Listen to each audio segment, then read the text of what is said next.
Alright, what's going on, y'all? What's going on? Happy Friday, man. Happy Friday. Uh, Here to have, I think, what's a very important conversation tonight, and a conversation that I feel like has been long due, which is about the real core issues surrounding this team. And I think there's certainly a number of suspects that you can point at, but I think that some definitely stick out more than others. So, before we get started, make sure to like, make sure to subscribe, make sure to share, man. Uh, we may drop that link later, but I got some special guests coming on in a minute. But I do want to talk pretty briefly about some new developments heading into the game Sunday. Drake London is questionable with a back injury. That's actually not surprising when you think about it. Drake London has been carrying this team the past few weeks. Chris Lindstrom is once again questionable with that foot injury. Matthew Bergeron has been ruled out. I believe Leonard Floyd has also been ruled out.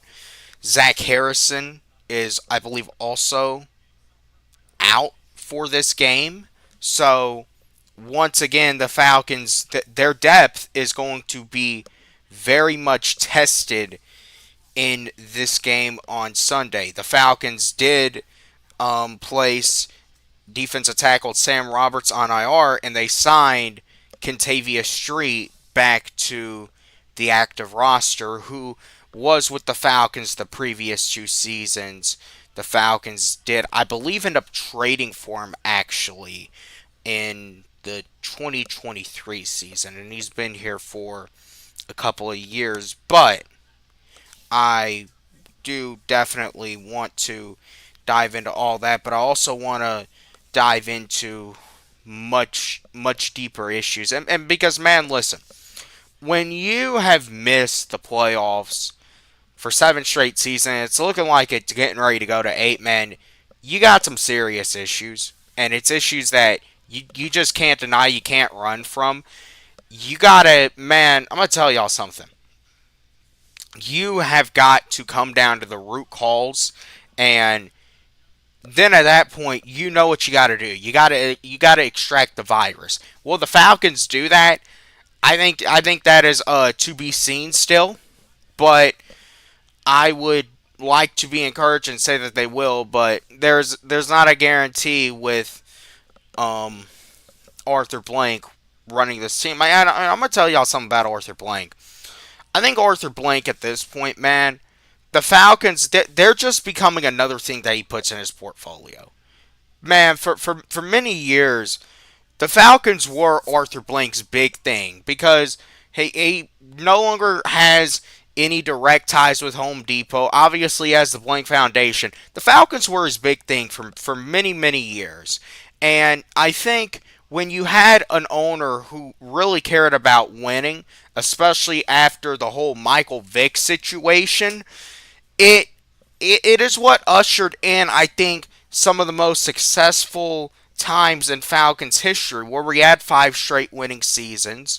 We made the playoffs 4 out of 5 years. We had a couple number one seed 13-3 seasons. We had an NFC championship appearance in a year that honestly we were the best team in the NFL that year, and we just were not meant to win the championship that year. But we came very close, and that's been the big story with the Falcons. Even when we're good, we come close, but we can never pull it down. We can never get the grand prize.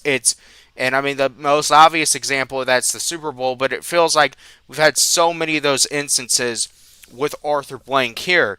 But in recent years, we have been seeing that Arthur Blank, it doesn't feel like that emphasis on the Falcons, that true priority of the Atlanta Falcons. It doesn't feel like that is I'm gonna be honest with y'all. I don't think the Falcons are Arthur Blank's top priority at this point. I really don't. And I think that is what has left this team in the hands of people like Greg Beatles, who I really do not know how if Greg Beatles could tell you how many downs there are. I don't know if Greg Beatles could tell you how many points a touchdown is. And a Rich McKay who has been running this team into the ground for many, many years now. And it's led to bad coaching hire after bad coaching hire. And we really don't know what the actual person who has the title of general manager, their role really is. We don't know where Terry Fontenot fits in this equation or not. We know that when Arthur Smith was the head coach, it was honestly Terry was neutered down to the bare balls. He was neutered down to his bones and was essentially just a trophy guy. He was not allowed to do the job of general manager. But now, man, you do notice that it does feel like in the past few years, Terry's gotten more control. Terry has been in control of the drafts. Terry has had more say in free agency decisions. Now, does that mean that Terry still has had all the say? No, of course not. Of course, there's still other people involved. There's still Rich McKay. There's still Arthur Blank. But man, Terry has, it feels like, been more involved recently, but I still think the question is, has he been involved enough? And how much blame does he actually deserve as well? So, those are, I think, the big things that you really have to consider with Terry Fontenot. And then as far as Raheem Morris goes, the story has been laid out in front of us. He does not report injuries. He is not transparent about the state of this team. It is too much pressure that he does not know how to cooperate with it. So, at this time, man, I'm going to go to our panel. We have our first guest joining us, and I'm getting ready to let him in, man. All right, Dirty. Speak your mind. What's going on, man? Hey, man. We just sitting here trying to get down to the root cause. Oh yeah, I was listening. You said something kind of interesting about maybe the Falcons is not Blank's baby, Yeah. so to speak. It's kind of interesting. Well, I mean, but man, I'm trying to ask you, what do you really think about that? Well, Mr. Blank, his Yeah. antics, as far as Well, I mean, how he does his work in the community and different parts of the country, with his yes, ranch and all of that. But he's catering to um, things other than the Falcons. yeah, yeah, But you would hope that or think that he would make those same good moves with the team. yes, you would, but he's clearly not. We're not seeing these results. So that's why I say that's a very interesting statement Yeah. you made, and that might be it might not be as high on his priority list as many may think or Yes, you would. feel that it should be. Yeah, and I really also think that it kind of goes into this whole conversation of once again priorities. It just got announced earlier this week he's going to own this new women's soccer team down here. He already has Atlanta United, who, listen, the second year in their existence won the whole damn thing. You don't think that immediately was the cherry of Arthur Blank's eye? I mean, Like when your newborn comes out, that instantly becomes your favorite. But it has, I think, caused the Falcons to truly suffer in the process. Yeah, because some things did have to shift, especially when he made that move and it brought him a championship. Um, it definitely had to move um, the Falcons down the priority chart, so to Hmm. speak. But again, the question still is out there: is what's going on inside of that franchise? And now, this latest thing with Penix, um, I don't know if that's a sign of turmoil in the locker room or what's next. Well, that's the question I got because, and for anyone who's not aware, we heard on Wednesday that Michael Penix, he has got no one to lean on the sideline. Instead, this is what actually, man, real quickly, I want to see if I could fix something really quickly. So just bear with me for a second. But Okay. in the process, man, Michael Penix said that he does not essentially lean on anyone on the sidelines. Instead, he leans on his girlfriend, essentially. Hmm. So, listen, man, this is what I'm going to say. It's all fine and good. I'm happy that Michael Penix has that. Is getting it in the bedroom. But man, time and time again, if he's talking about, man, his girlfriend is what he's having to rely on in spots where his coach should be helping him out, that's a damn problem. But how much do you think? And I'm just speaking from this low opinion of my own. It's just a question about that. How much do you think um, is the coach is going to do as far as communicating with him, outside of direct football conversation? Well, once again, the team is 3-6. They're listen, motherfuckers. If they're trying to save their job, they better be coming up with something. They better be working overtime to try to save this job. That's why I said this game Sunday versus Carolina it's going to tell us a lot about, does this team still buy into this coaching staff. Right. But about whatever week that was, maybe in week 3 or week 4, when we played the Commanders. Yeah. Um, and shout out to Larry and Dixon Way, who does commentary during the games.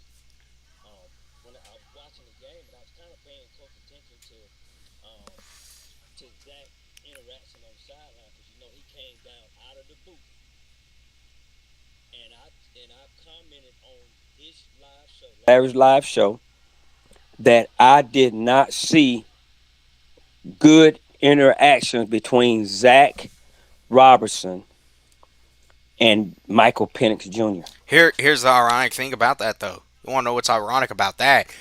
That was probably the best game Penix has played all year.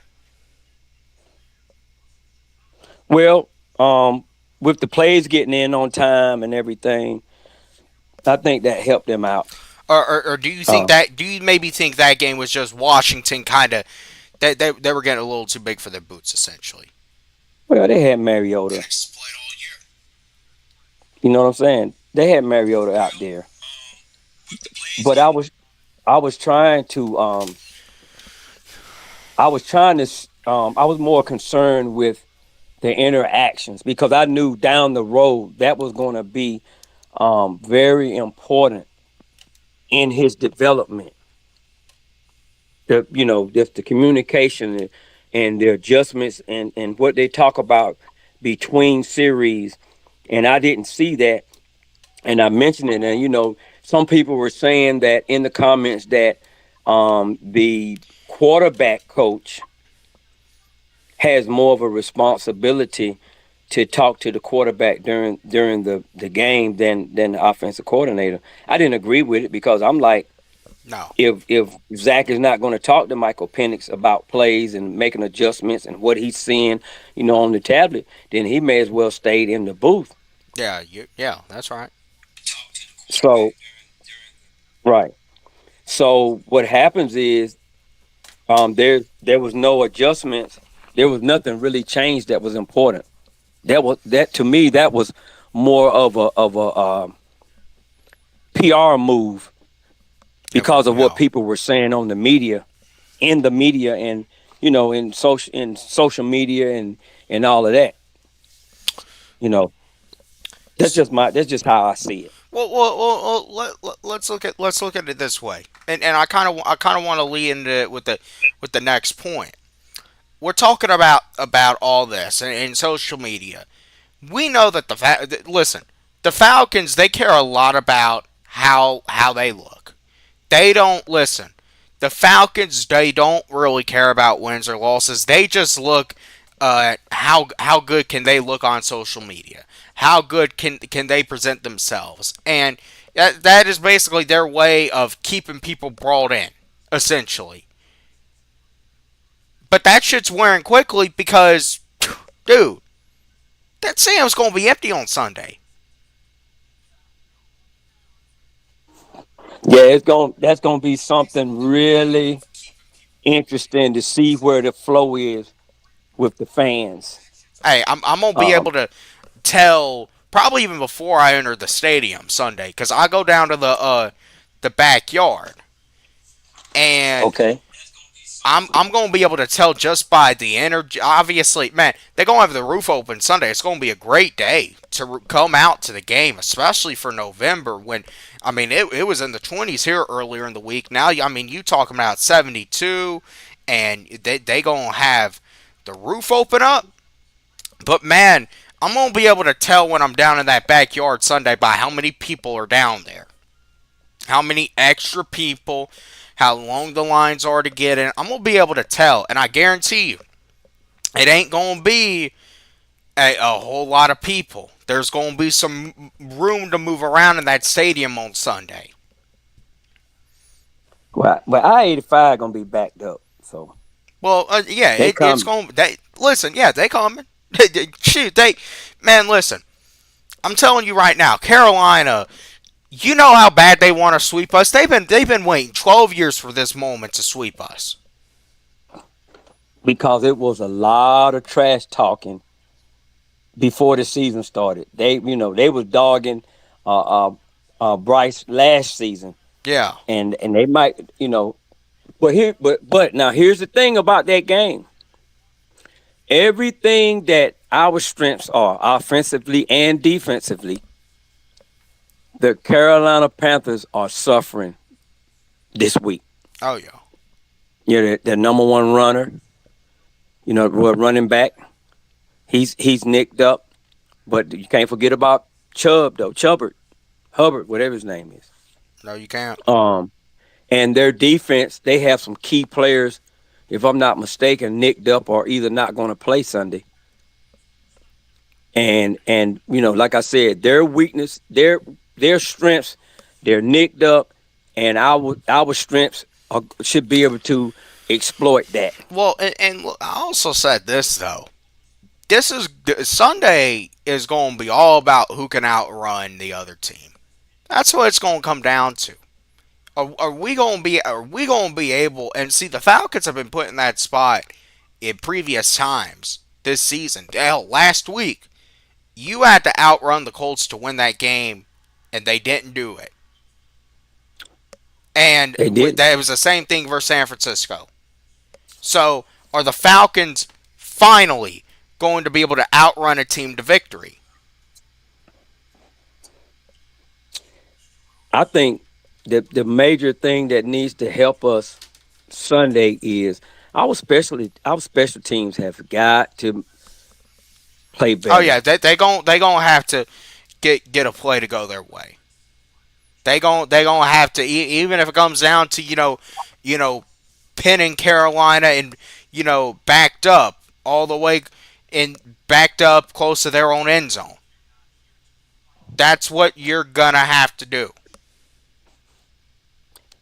And our return game, and I know a lot of people are not going to agree with this, but if what's the guy's name? Ask you that our returner Agnew. Agnew. Man, I might put Bijan back there. Shoot, you gonna do the Arthur Smith?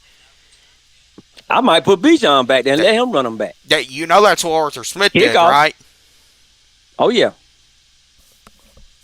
cause see the way that they have these special teams rules and all of that set up, that's perfect for Bijan.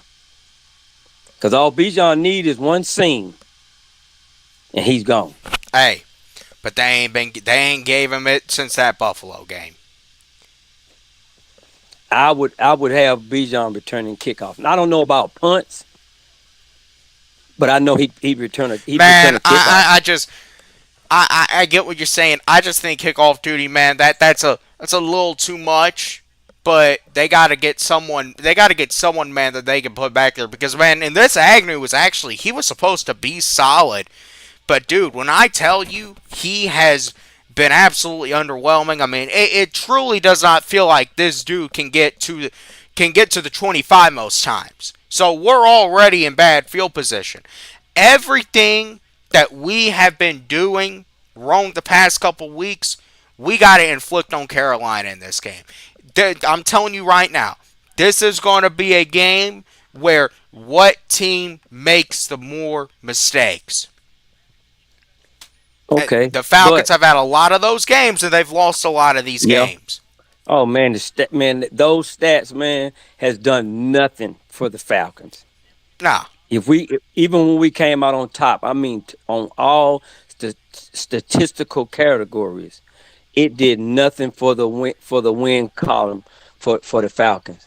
Now, our defense can just totally disrupt Carolina's that's offense. what I was saying, man. You gotta make Bryce Young beat you. But can our offense complement that play, That's going even against Carolina? that's going to be the question, and that's why I say, Carolina mess around and kick a bunch of field goals on us. yeah, and they'd still find a way to stay in this game. That's what I'm telling you. They'll Because they'll they gonna find, do that. yeah, and Trust and me. and that kicker's in a dome. Yeah, I'm telling you, every time they get in within that guy's field goal range, they're gonna tell Bryce Young, don't take a sack and don't throw the ball in the harm's way if you don't have to. We're gonna kick a field goal. they're gonna just say, "Hey, ball protection." That's what, and Ball protection. man, it would not shock me if the Panthers won off a game-winning field goal Sunday. It really would. I'm telling you now. I I'm picked us. telling you. I You picked us watch. like what I pick us 20-14 to win, something like that. I think it's going to be a low. So man, if we win this game, I'm telling you right now, especially if Drake is out, this is going to come down to literally keeping the ball on the ground. Well, if Drake's out, they better bring Blair up. Shoot, they ain't gonna do that. Okay. You They you you they gonna better you bring gonna Blair have up. you gonna have a disconjuncted, out of shape Darnell Mooney and David Sills being the top targets for this offense. Well, what do you think about Nick Nash? Why ain't he up here? I Listen. thought he was gonna get elevated early Why when Mooney got injured. yeah. Why ain't he up here? That's a Blair, Nash, all of them, because those boys can play. They may take their bumps, but they can make some plays. It ain't gonna be like David Sills where there's no chemistry. It ain't gonna be like what, man. Dare I say it? If you put, maybe they're scared because if they put Chris Blair out there right now, he might end up being the second best receiver on this team. And Blair ready. He's proven himself each year. Some way he remains on this team, even though they put him on the practice squad. He But remains but on now this but team. we're talking about Chris Blair. This wants I want to lead this into the main topic. The decision making of this organization. Who is it that is holding Chris Blair back from being on the field? Who is it that is continuing to make these incompetent decisions about personnel? That's a good question because they know what he brings to the table. They're not playing him, but they're So not cutting him either. I'm gonna ask the question about everything. This is gonna lead me into it. Who is the real problem with the Atlanta Falcons? Who is the cancer that it starts with? And we got four choices. We got Arthur Blank, we got Rich McKay, we got Raheem Morris, we got Terry Fontenot. Who is the real problem? I'm not putting Zach in there because, man, Zach is under Raheem. If Raheem is gone, Zach is gone by basically by default. He's right out the door with Raheem. Who is the problem? Is it Arthur? Is it Rich? Is it Raheem? Or is it Terry? Well, I'm not going to blame the owner. Mm. Solely because it's his business. But once again, does he have the dedication? Well, like you said earlier, which was is an interesting observation.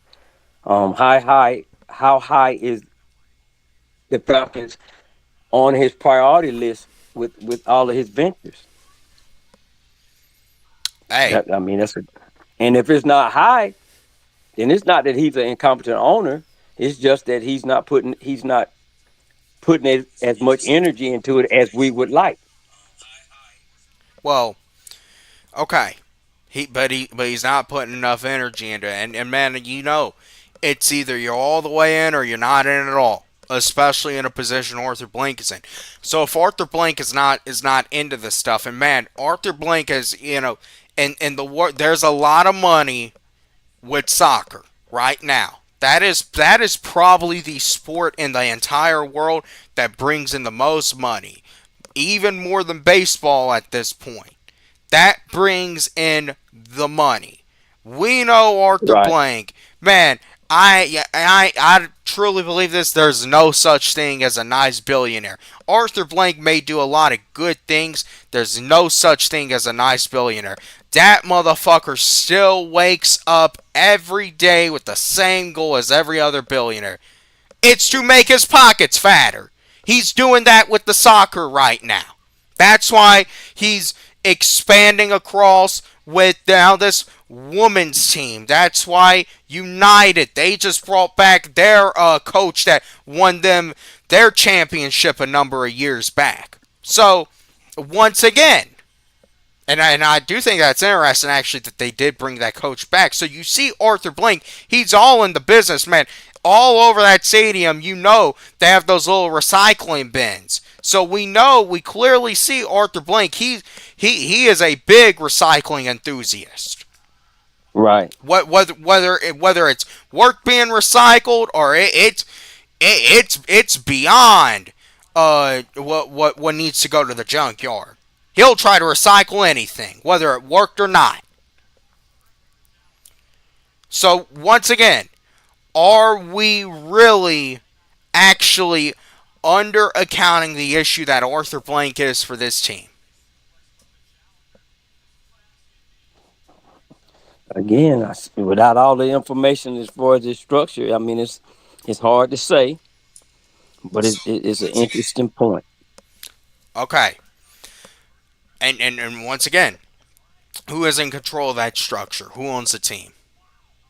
Off the blank. All right, but now let's get into that structure. Yeah, I'm really thinking about who I want to talk. Man, let's go to Terry next. What role does Terry really play right now? Uh He's not, in my opinion, he's not playing the position that he's supposed to be playing No. in the chain of command. But I think that there's something in store for him in the next few weeks, depending on how our games go. Okay. So what do you think that thing could be though? Mm. Hold Well, on. Yeah, I we think got someone else coming in. okay, Wolf. there you go. Looks like he's muted. What's going on, fellas? Wolf, what up, baby? Well, respectfully. What's going on? Legendary. What's happening?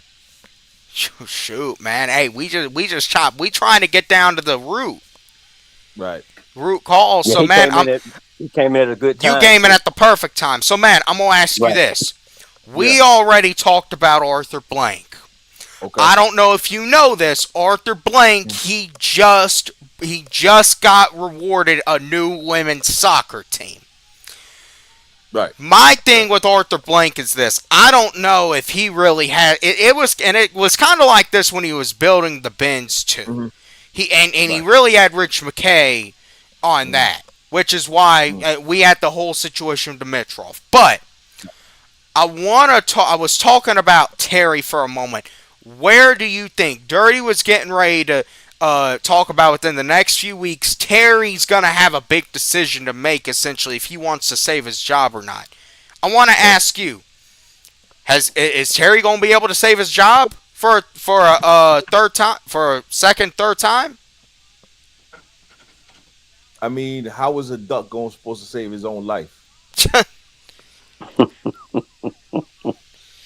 That's what I'm trying to tell him. A duck doesn't save its own life. It's spared. Yeah. So Dirt. I don't know where you was. You could head, please, by all means, head where you were going because a sitting duck for me is spared. You don't put a duck in the same room as a fox or a wolf or a duck is a duck, Right. and he's a certified duck. I mean, Well, there's there's no power. There's no power there. There's no nothing there. So I please somebody explain to me how a duck saves his job. Can Terry Fontenot Mm. fire Raheem? No, Oh, he can't. no, no. Oh, I thought he could fire him. That's why I was saying that. I was Right. headed towards Yeah. that. The only way that Terry would be able to save his job Right. was if he fired Raheem. well, hold on a second. Mm. Maybe he can't fire him directly.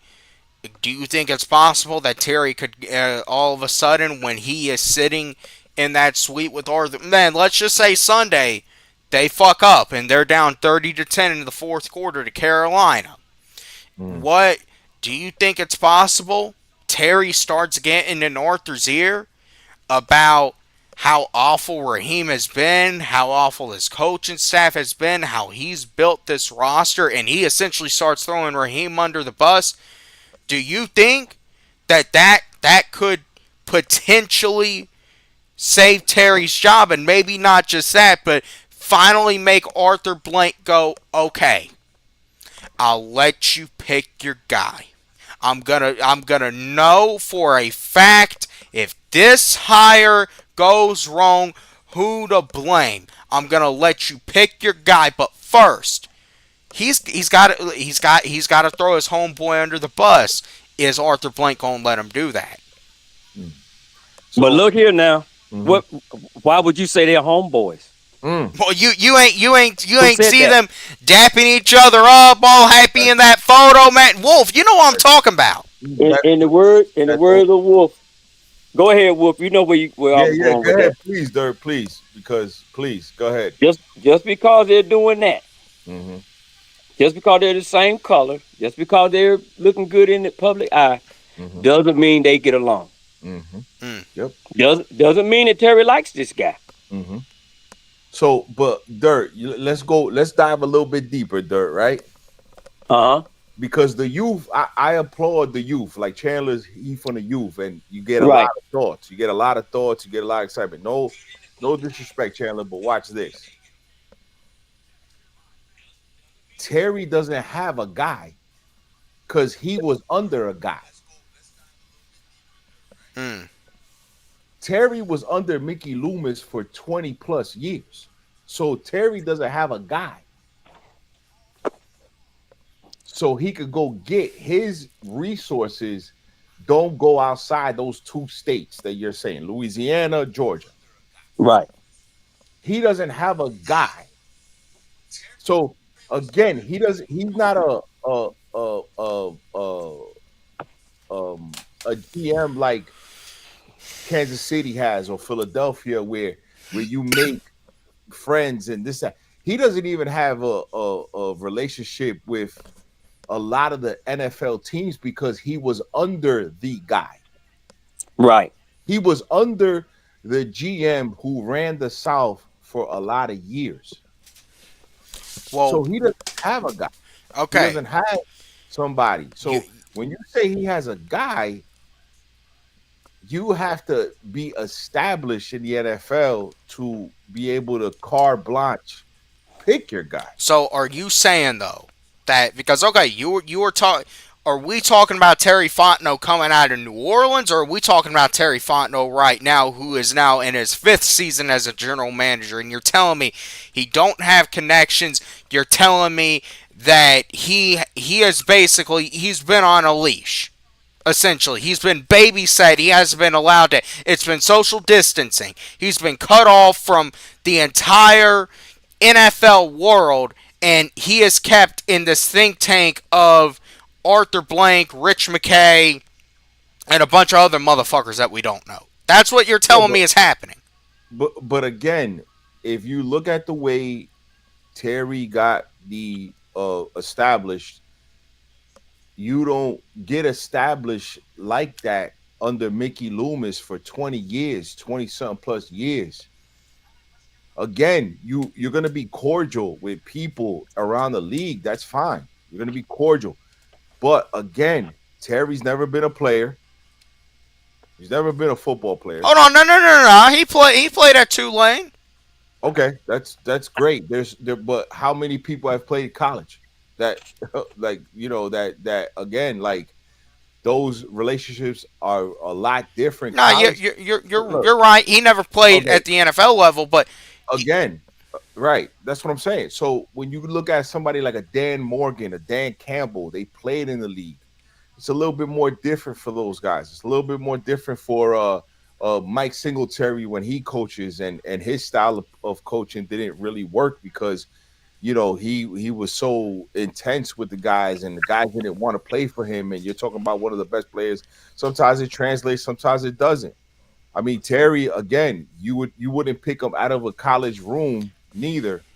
He would be one of the last ones you would pick out of the room, or something like that. He was under a guy. And right now you're under a guy. If Rich McKay is telling you, if people pay attention to what Rich McKay says, Raheem Morris has a meeting every Monday with Raheem. He didn't say with Terry, he said with Raheem. So your owner is having more business meeting schedules. The guy that least knows football in the room, the guy that least knows football in the room is having a meeting with your head coach every Monday Right. because Rich McKay knows more football than Arthur Blank. That's a fact. Terry Fontenot knows more football than Arthur Blank. That's a fact. Craig Beatles, who you just said his father was an NFL executive for years, he probably knows more football than Arthur Blank at this point. So the guy least knowing NFL is having meetings with your head coach on Mondays. That makes no sense. And he's getting finessed. And he's getting well, finesse. And hold on. look, let me come in. Hey, Let me come Yeah. in with but Rich Terry. was sitting in on the meetings. Go ahead, Dirty. Check this out now, and I've been thinking about this, right? And the reason why I was saying what I just said that about Terry, right? We got to remember that Terry Fontenot was even though he wasn't the GM, but he worked on a lot of people in New Orleans, and he was a scout. There's no argument that Terry Fontenot is not a good scout. Can I say that? Sure. Yeah. Okay. His tenure in New Orleans, who was his quarterback and who was his head coach Mm, for the majority of his tenure? mm, mm. With Drew Brees and Sean Payton. Okay, now, so you're telling me, and with all of the great players that they had, Mm-hmm. he probably had his hand in on the Tyson Hill, and people talk, Mm-hmm. Tyson Hill changed the game over there in New Orleans with that, with the Swiss Army knife, and they got Kamara and Slant Thomas and Drew, and the great defenses that New Orleans had. And I'm saying that to say this: there is no way that Terry Fontenot came to Atlanta and co-signed on them head coaches that was here in his regime and those quarterbacks. Mm. Well, I'm just saying. the coaches are probably, you're right on the coaches. Now the quarterbacks Mariota. I'm not even going to really count because that was kind of just they needed someone for that year. Ritter, they drafted. Who's to say Wolf? You talked Terry about didn't it. have his hand in on that. You don't think he No did? way. No way. Who do you think it was? It wasn't Terry. Name me a name. Who do you think it was? Man, I can't. I'm going by the human nature and what he knows. And I just don't see Terry Fontenot co-signing to these head coaches and these quarterbacks after coming in from Sean Payton and Drew Brees. I just don't Okay. see it. So let's move forward for a second, though. Obviously, Raheem, we know he did not make that hire. Kirk Cousins, that was more of an Arthur Blank call. Penix, what do we think that Terry had a say in Penix? Because I think at the end of the day, Penix, I think that is Terry's guy. I just don't see it. Well, I Me. don't see it. who do you think it is? I mean, it was definitely Raheem's guy. Right. You think Penix is Raheem's guy? Yeah, which I'm not saying that isn't Raheem's The, guy. the the same guy that's having these weekly meetings with Yeah. the top man. Okay. Look, it's Game of Thrones in there. You have The to. puzzle the puzzle is right there. Yeah, it's Game of Thrones. Right. Yeah, and within that building, Chandler, you have to understand that you're talking about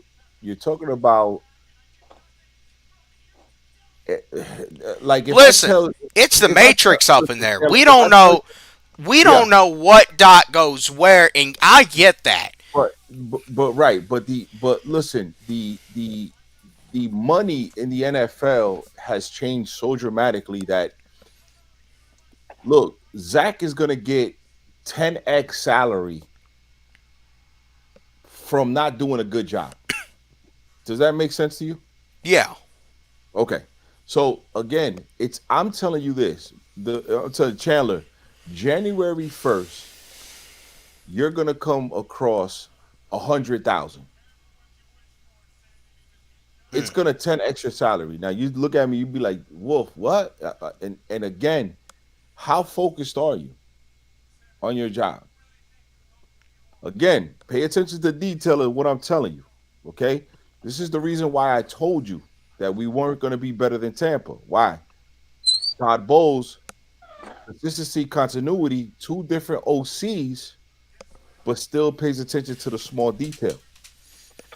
That's a stable organization. You know who's running things down there. Because Right. Oh, based on everything that y'all have right. told me, and I kind of figured this, but Yeah. if you're really telling me that Terry in the picking of, we knew the head coaches, okay, and that's bad enough, but you telling me that Terry Fontenot and every single quarterback that has came through, including Michael Penix, which I'm going to be honest with y'all, I'm not buying that Terry did not have a say in Penix. He was the one that I think flew out to Washington to see Penix. He was the one. Did we forget that clip of him and Arthur Blank talking on draft night? And a lot of people were trying to make that of essentially he's trying to explain this pick to Arthur Blank to save his job real quick. I don't think it was that. I think they were more so just Terry essentially said they were just talking the pick through. They were both in support of it. But you really mean to tell me that all those other guys, okay? I truly do think Michael Penix, I think that's Terry's guy. But I still think it's a good point you bring up of Terry is not being allowed to be a GM. But then you go into those connections. Terry's not established. Then what is he doing here? Well, If Terry is not being allowed to be the GM, why is he here? but again, you're talking about an organization that's not successful. It's not built right. So you don't hire a coach and then the GM. You don't hire the coach and then the GM. That doesn't happen. because they have no connection. Right. It just Mm-mm. doesn't it's not gonna work that way. And, And and, and what you we could tell and him and Arthur Smith had zero connection. We could right. tell. And even if they didn't have the connection, that's okay. The problem is Arthur did a way better job with lesser talent Yes. and plus three quarterbacks who are probably worth absolutely nothing. So for Arthur to win those 7 games, or let me rephrase that, for Arthur to win 21 games in 3 years was probably a better establishment because we're struggling with better talent. By the way, Arthur Blank paraded. He paraded Michael Penix in the summertime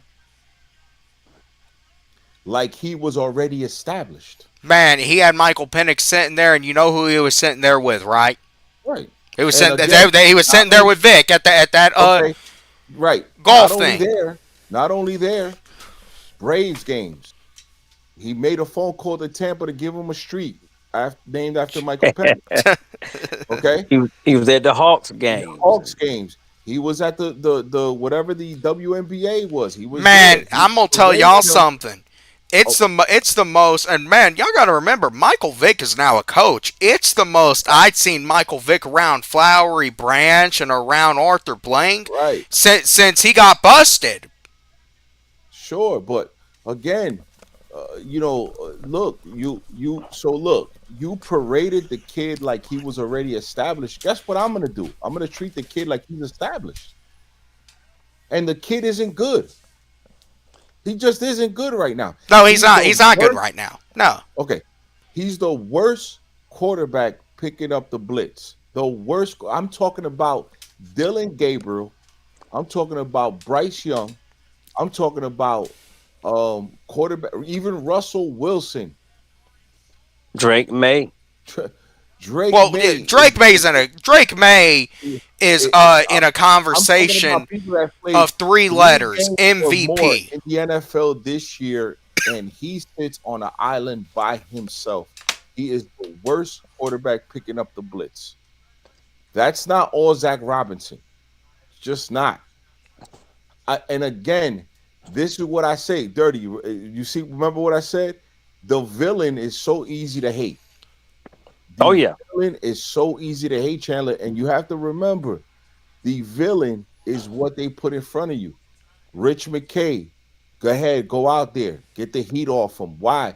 Because you got too much heat. It's the reason why Shawn Michaels kicked Marty Jannetty in the face. Because you got to get the heat off the other guy. You got to get the heat off him. Right. And the villain is so much easier to hate. And that's why I tell these people that listen, Rich McKay is doing something that we don't know how good he is at his job because monetary, we can't be in those rooms. So wait a minute though. You keep talking about a villain. Are you Sure, saying that the Falcons are purposefully making Rich McKay look like the villain? sure. Why not? Okay. It's Now, listen, if you had a publicist, if you had a publicist, and the publicist says, Chandler, we're gonna make you look like one of the worst motherfuckers in Atlanta Falcon content history. And it pushes your needle to the point where you're like, holy smokes. Because the bird lady had a publicist. She had a publicist Shoot, that hey, I'm gonna go ahead and say that. yeah, As long as you can guarantee I'm getting a good paycheck out of it, I have no exactly. problem playing the villain. Well, what do you think the bird lady was getting for a fee? Right. A fee. Shoot, Until she I got until no she problem being the villain if I'm gonna get a nice paycheck. right until you take the money and you're not financially responsible and you make mistakes, that's another thing. But if your publicist tells you, hey, listen, Chandler, this is what we're gonna do, this is how we're gonna get clicks, this is how we're gonna get revenue, this is how we're gonna get money, this is how we're gonna you're gonna do that because it's your best interest to do that. That's how things are won sometimes by publicists. So why not? You don't think Arthur Blank has a team of people that know and go through our YouTube channels or go through Reddit reports and go through all these content creators and have relationships with these A writers and these B class people on the yeah, of course they do. The guy told you on the radio. He said, "Listen, my relationship with Arthur has changed over the years, and Arthur probably doesn't sit with him anymore Nah. because of the disrespect. At the same time, you see Rich McKay sit with him. Now you're saying that might be, the penguin to his Joker. Wait a minute, I lost you for a second. Whose relationship has changed with Arthur over the years? A reporter that sat down with That Rich McKay. reporter. Yeah, Oh, that okay, reported it. They okay. said Yeah, him and Blank, Mr. Blank ain't good. they're not on good terms Wait a right minute, now. who was that? The guy, Domino or Cellini? Whichever one was talking and said, if you, that's what I'm saying, Charlie. You have to Oh, go listen to these all right. to these interviews. And I'm not from Atlanta, so I can't tell you the guy. The guy told Rich McKay, my relationship with Arthur has changed over the years, and rightfully so, because he was probably disrespectful to Mr. Blank. So now, if he's disrespectful to Blank, but Rich McKay is still sitting with him, what does that tell you? Hey, He's the villain. he's the He's the villain. villain. He's the villain. But once So, again, mhm, was he being disrespect? I'm gonna ask the question because I listen mhm, to these guys, and these guys that we're talking about, there's some mhm. hard asses on the Falcons. There's some Okay, hard asses. Period. They're old school. They're more so baseball guys, but they're okay, pretty hard on the Falcons. A lot of okay. people in this town are hard on the Falcons. They really don't have expectations. They honestly kind of make their living off being negative. Which, hey, once again, if I'm getting a good paycheck out of it, I've realized just recently, if you're getting a good paycheck out of it, but money will make you do a lot of stupid shit. Sure. Yeah, you look at a lot of people. Money will make you do a lot of stupid shit. So I Mhm, completely understand that. But mhm. was he being disrespectful, or was he just maybe challenging the leadership of the Atlanta Falcons? Because there's Arthur Blank, the philanthropist who donates all the money to the HBCUs, who invest in the youth football leagues, who open up the children's hospital, and then there's Arthur Blank, the owner of the Atlanta Falcons. Again, there's not a lot of people that are probably disrespecting Mr. Blank, and No. there's not a lot of people that's gonna push him back.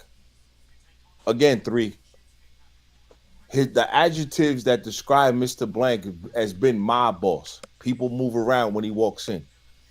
Guess what? Everybody doesn't get a paycheck from Mr. Blank. Exactly. Hey, So again, the radio guy is probably very, very good at doing his job, even if it's in a negative light. Why? Because right now the Atlanta Falcons live in a negative space. My question would be this: if the product is so bad, why is Arthur Blank not giving back money to the PSL owners? hey, that's you know who you gotta ask that question to. Right? But then they Why? gonna probably say Why? you being Right. disrespectful. But again, it's again, Chandler. Look, it's all about perspective. You're talking about a man that was fired. So he knows you're a regular job. He knows how it feels to go home and be fired.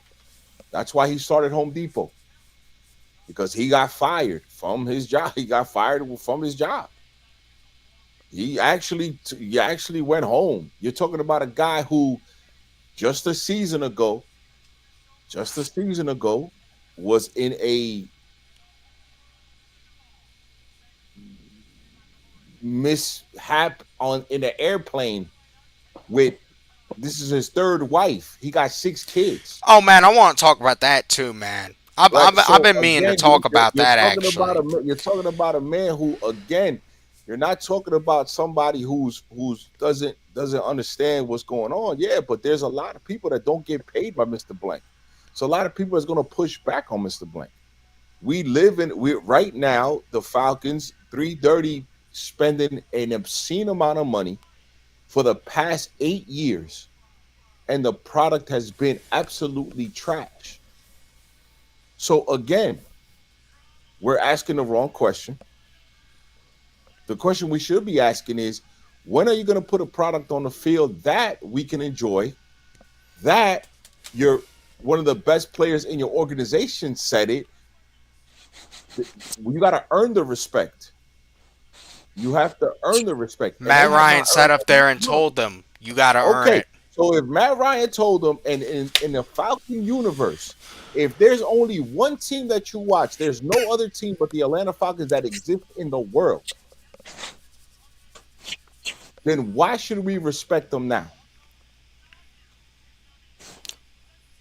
You brought up a very, and I'll get to that in a second. You brought up a very good point about Arthur Blank. This man has had 3 wives, has been divorced 3 times, and look, I don't care how people take this. If this man can't pick, I'm gonna just be completely blunt. If this man cannot pick the right wife to commit to for the rest of his life, how the hell can you expect him to pick the right head coach?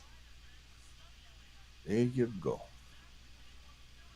This You gotta, this man went 0 for 3 in marriages, Mhm. and he ain't picked the right head coach yet. He had one in Dan Reeves, and he got him the fuck up out of here because he wanted to leave his footprint on the man. Listen, I'm telling y'all, I get Arthur Blank does all the great things. We are talking about Arthur Blank, the owner of the Atlanta Falcons.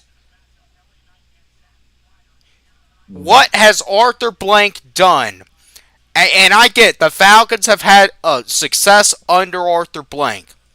We also, during that time, had 2 of our greatest players in franchise history on this team.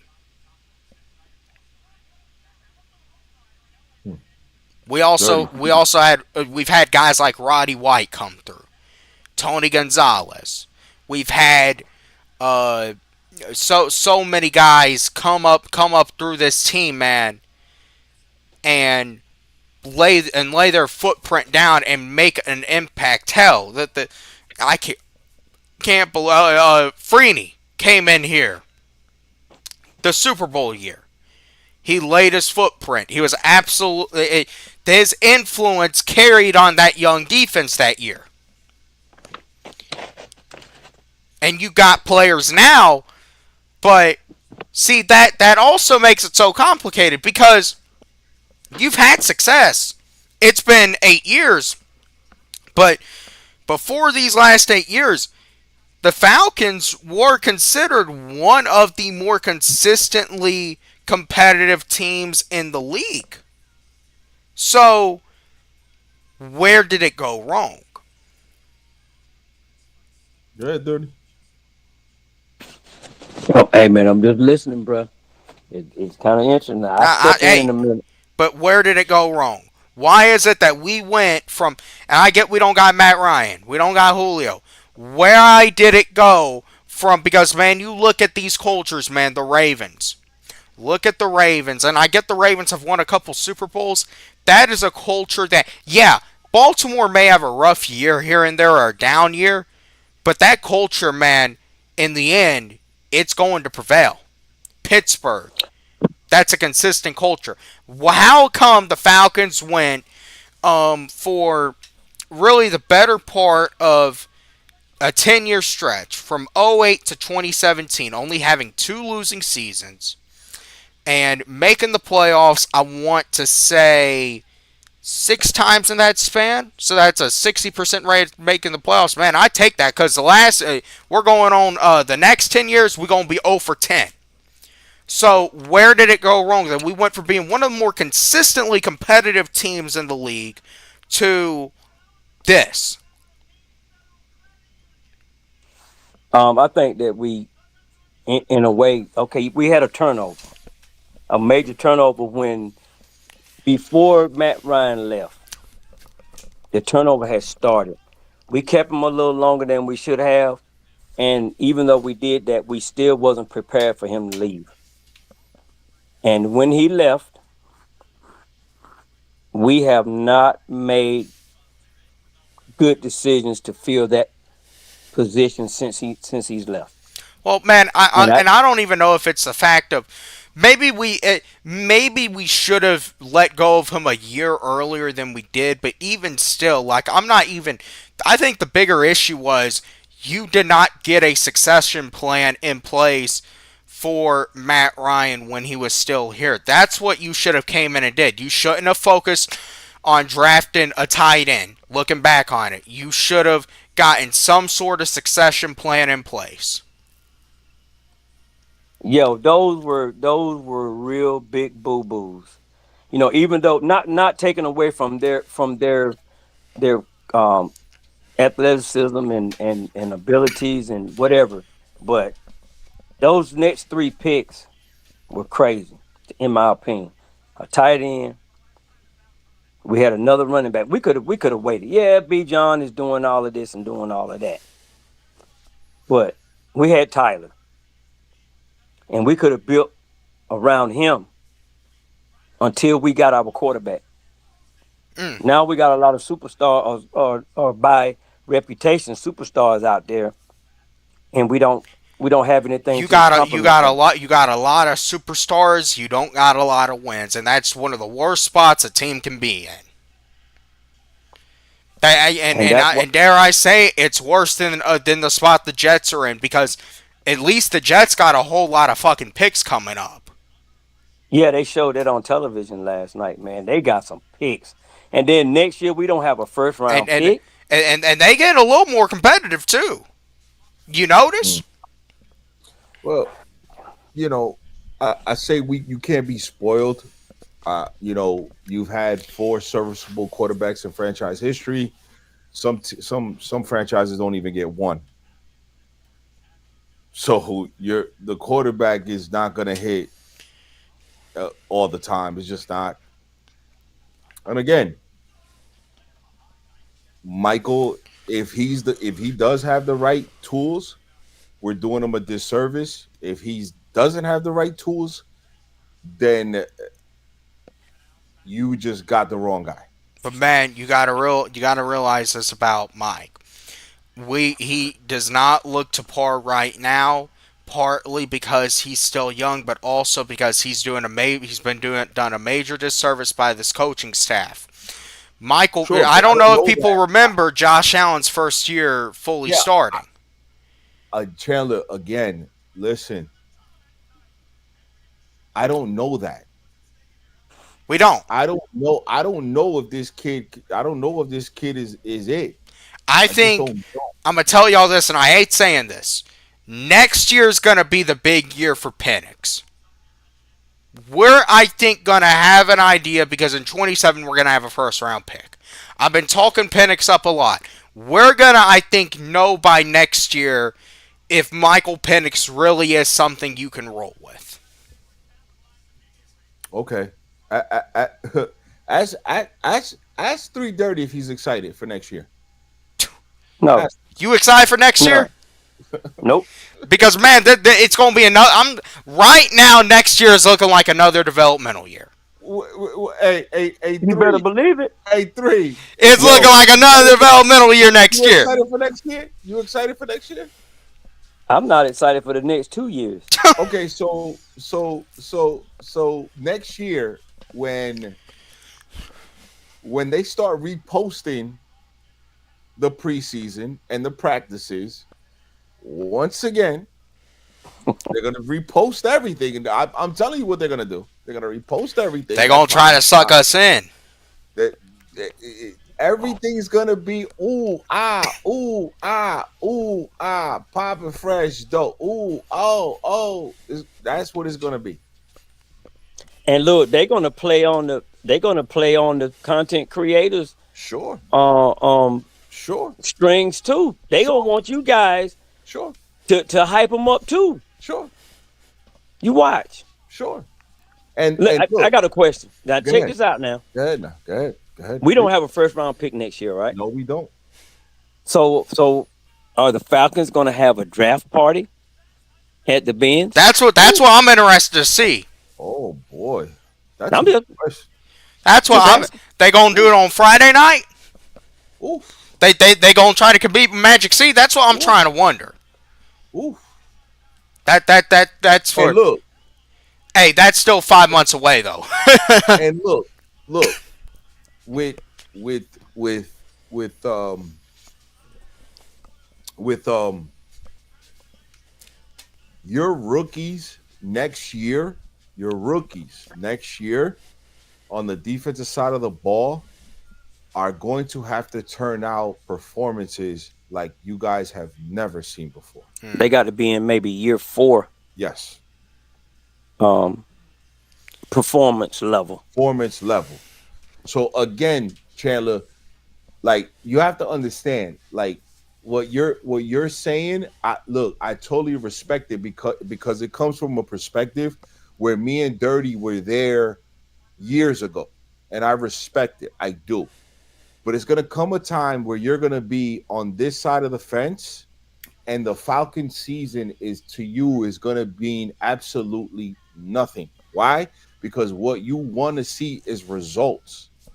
You can't go by what we at this point comparing Michael Penix to other players and doing this and blah blah blah.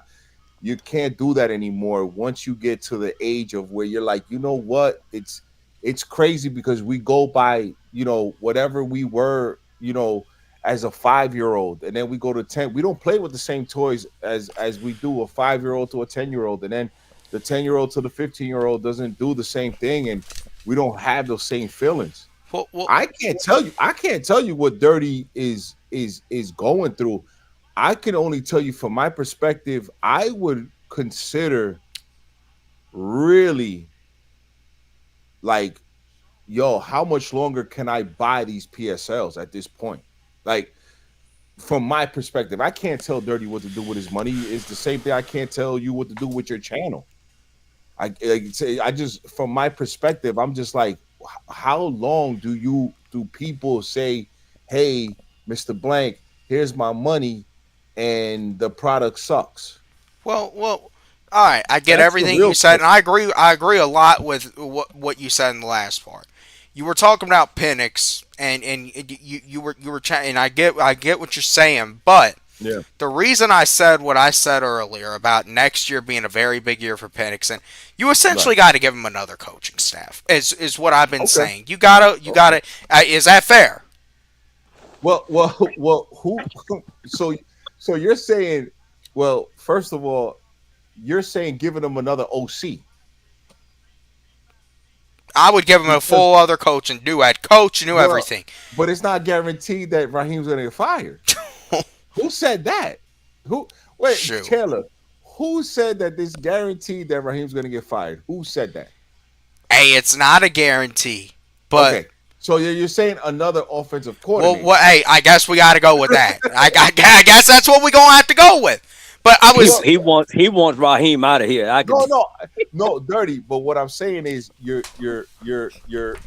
what they're saying. So Raheem, everybody's saying Raheem has to go. Okay, no problem. If Raheem has to go, which is probably not going to happen because he's probably going to get a reprieve. Maybe the 2 out of the 3 weeks, maybe 1 out of the 3 weeks. He's probably going to get a reprieve. He'll probably beat Arizona. Probably beat Arizona. He'll get. I think. I don't know, man. We ain't won out in Arizona in a long time. right. But what I'm saying though, Dirty, is that it's not guaranteed that Raheem is gonna go. I it's not. Look, it with the LaFleur. Everybody now is with this LaFleur thing. It's not guaranteed that LaFleur is getting fired from Green Bay. I don't know I who that said that that. sound that sounds that, listen. That was Matt Right. Chernoff who said that. That sounds a little Who? too good to be. Matt Chernoff. It was with the Okay. same station that interviewed McKay. Okay. So Dirty, I don't know. Like again, I don't know like these theories or whatever, but I listen to all 32 teams podcasting. LaFleur now is being called out for the vanilla offense that they're throwing out there, right? Dirt Chandler. The Yeah, problem is Jordan Love is getting the receivers the ball like Dobbs and Christensen. The problem is Dobbs and Christensen are not making they're not making the catch. and Plus, dropping them balls. their tight end got hurt for the year. Kraft is hurt for the year, which is his number one target. So again, the offense is going through some things. So it's not LaFleur play calling. It's not his play calling. So I don't know who said LaFleur's on a hot seat. I don't think he is. I don't even think at this point McDaniels is on a hot seat anymore. I don't even think he's on a hot seat anymore. So again, I don't know if it's Raheem again. Who you bringing in? Again, I'm just. They talking about Lane Kiffin, Mike McCarty, blah blah blah, this that and the third. Those are all great choices. I'm pretty sure Brian Flores is a great choice as well. No problem. But for Who's you to up? get Brian Flores and then keep Jeff Ulbrich, which I'm assuming that that's what they want to do, and bring in Mike McDaniel's, Well, I got a better chance of having a one night stand with Jennifer Lopez at this point than that happening. You know what I'm saying? Do you understand? You Right. what I'm saying? You Chandler, won't get in that room. right, Chandler. We have to let the season play out. We have to see what's I get happening that. from, It from listen. a critical standpoint, and then in January, February, we're gonna look right now, Chandler. Me and you being content creators, this is the best time because negative content is always going to move faster than the positive. It's just what it is. We are not the Kansas City Chiefs. We are not the Kansas City Chiefs. Yeah, what are you talking about? We don't I'm even talking about we as far not as even in the same conversation as them. as far as content, because again, the if I'm 0 and 4, Dirty, look what I'm saying. If I'm 0 and 4 and my quarterback is Patrick Mahomes and I have a head coach like Andy Reid, I ain't worried at They all. wasn't worried when they was sucking it up. Right, I'm not worried at all. But my head coach is my head coach is Raheem Morris, and my quarterback is Michael Penix right now. So again, we're looking up to the Carolina Panthers. Yeah. We're Yeah, looking we looking up. we're looking up at the Carolina Panthers right now.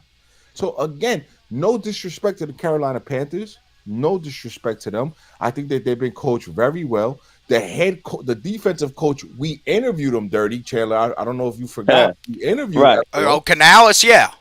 Yeah, no. We interviewed Evero, Oh, which is their Everett, yeah. defensive coach. But Right. I also think we interviewed Canales, did we? No, we didn't interview Canales. I think Canales was a one and done. Again, this is Todd Bowles lost Canales the first year. Liam Cohen the second year. Okay, and both of those guys right now are above 500. They're above 500. Ben Johnson above 500. We interviewed him. Vrabel above 500. So again, we can say all that, and that those conversations I definitely would want to have in the off season, because right now all I'm doing is I'm saying to myself on Sunday, can you just stop the bleeding? Yeah, On we need to put some dirt on it or something. you have to stop the bleeding. So Whatever so it is how are that we you, doing that? Chandler, I don't. I hope and pray that they figure. It's the only thing that Raheem is saying that's correct is they got to figure it out. I don't know. I'm not privy to those conversations, but listen, like I'm pretty sure that those guys in that locker room are frustrated. I'm pretty sure that they are. if you hear what the again, Chandler, you know what I love doing? I love working out and just replaying the interviews. That's what I like doing. I like working out and Yeah. replaying the interviews over I and wanna, over and over and over. I want you to finish, but I want to bring something up about Yeah, yeah. well, And okay. I want to yeah, research something real quick to make sure this yeah, is right, because this is gonna go yeah. right into my point. The Okay. Falcons, I want to say, okay, all right, that is true. The Falcons are, what are they, 3-6 right now?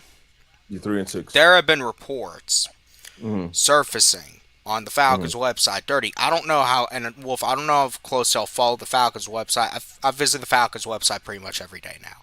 I know It's you do. a new it's a new habit I've actually I really didn't do it that much before this season.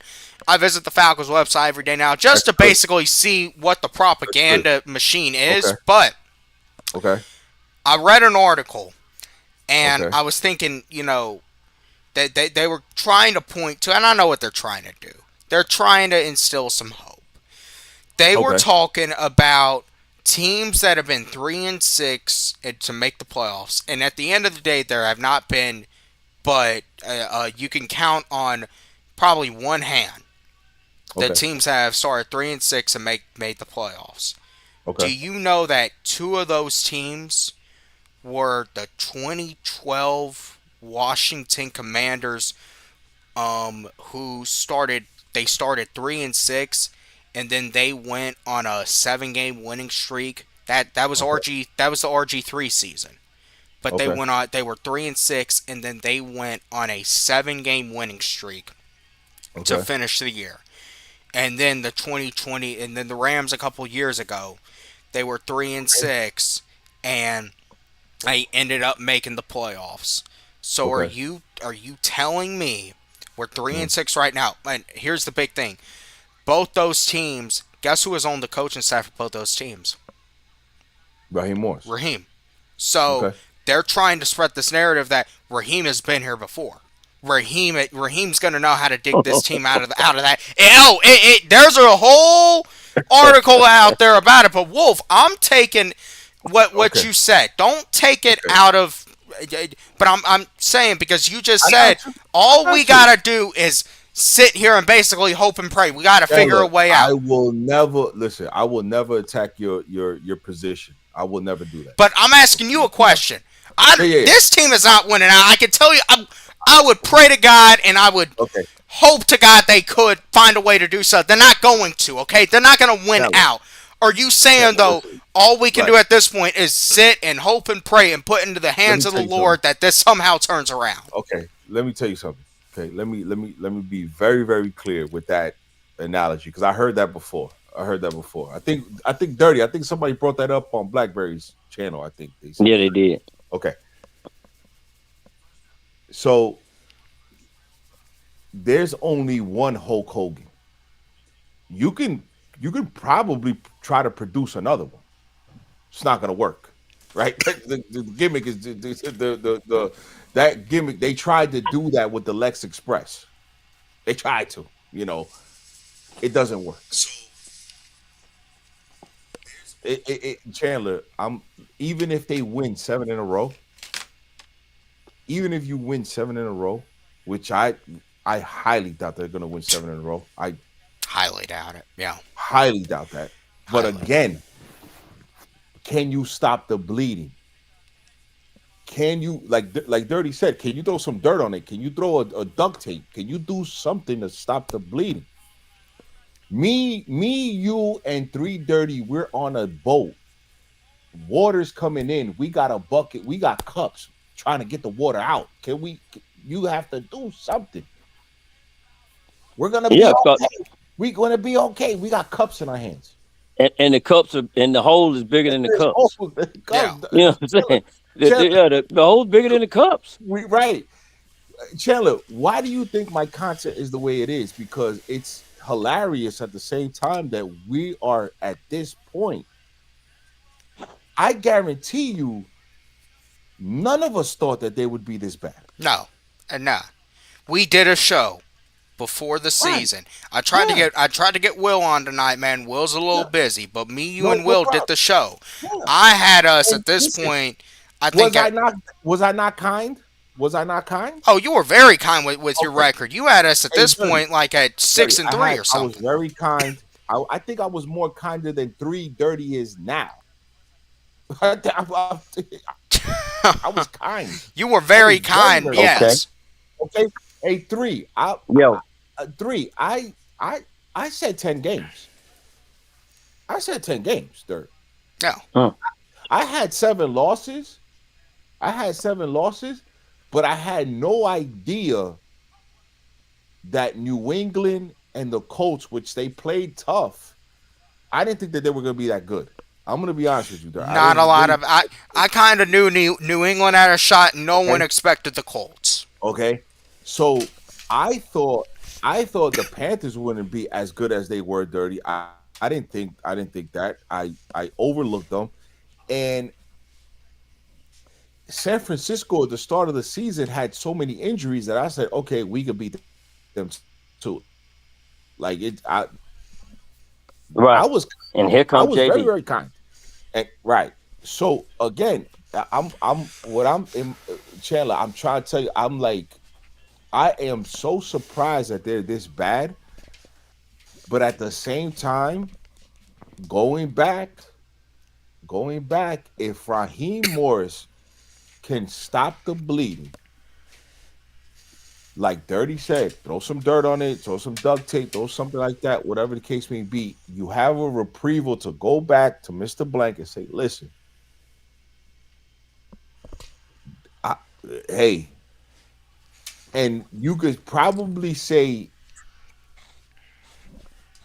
you have a better chance of hiring Mike McDaniels than you do Matt LaFleur. Does that make any sense? No, absolutely. That without a doubt, yes. Okay. So can we get the band back together? That's a question to remain. That may right. That Right. may Yeah. need to be looked That at. right. I got a Do question. right. What was our record at the bye? The bye we were 500. We were 2-2. 2-2. I think we were 2-2. Okay. Yeah, 2-2. And then okay, and then did we win the game after the bye? Buffalo was the Yeah. game after Yeah. after Yeah. the bye. So yeah. Buffalo's, yes. Yeah. Hmm. Yeah. And that was our last winning. Yes, That's that the was our last last win we've win. had. Since then, Yeah. we have lost 4 Yeah. straight games. 4 straight games. Yep. Yep. Wow. Yeah. And they bringing out that 3-6 record Right.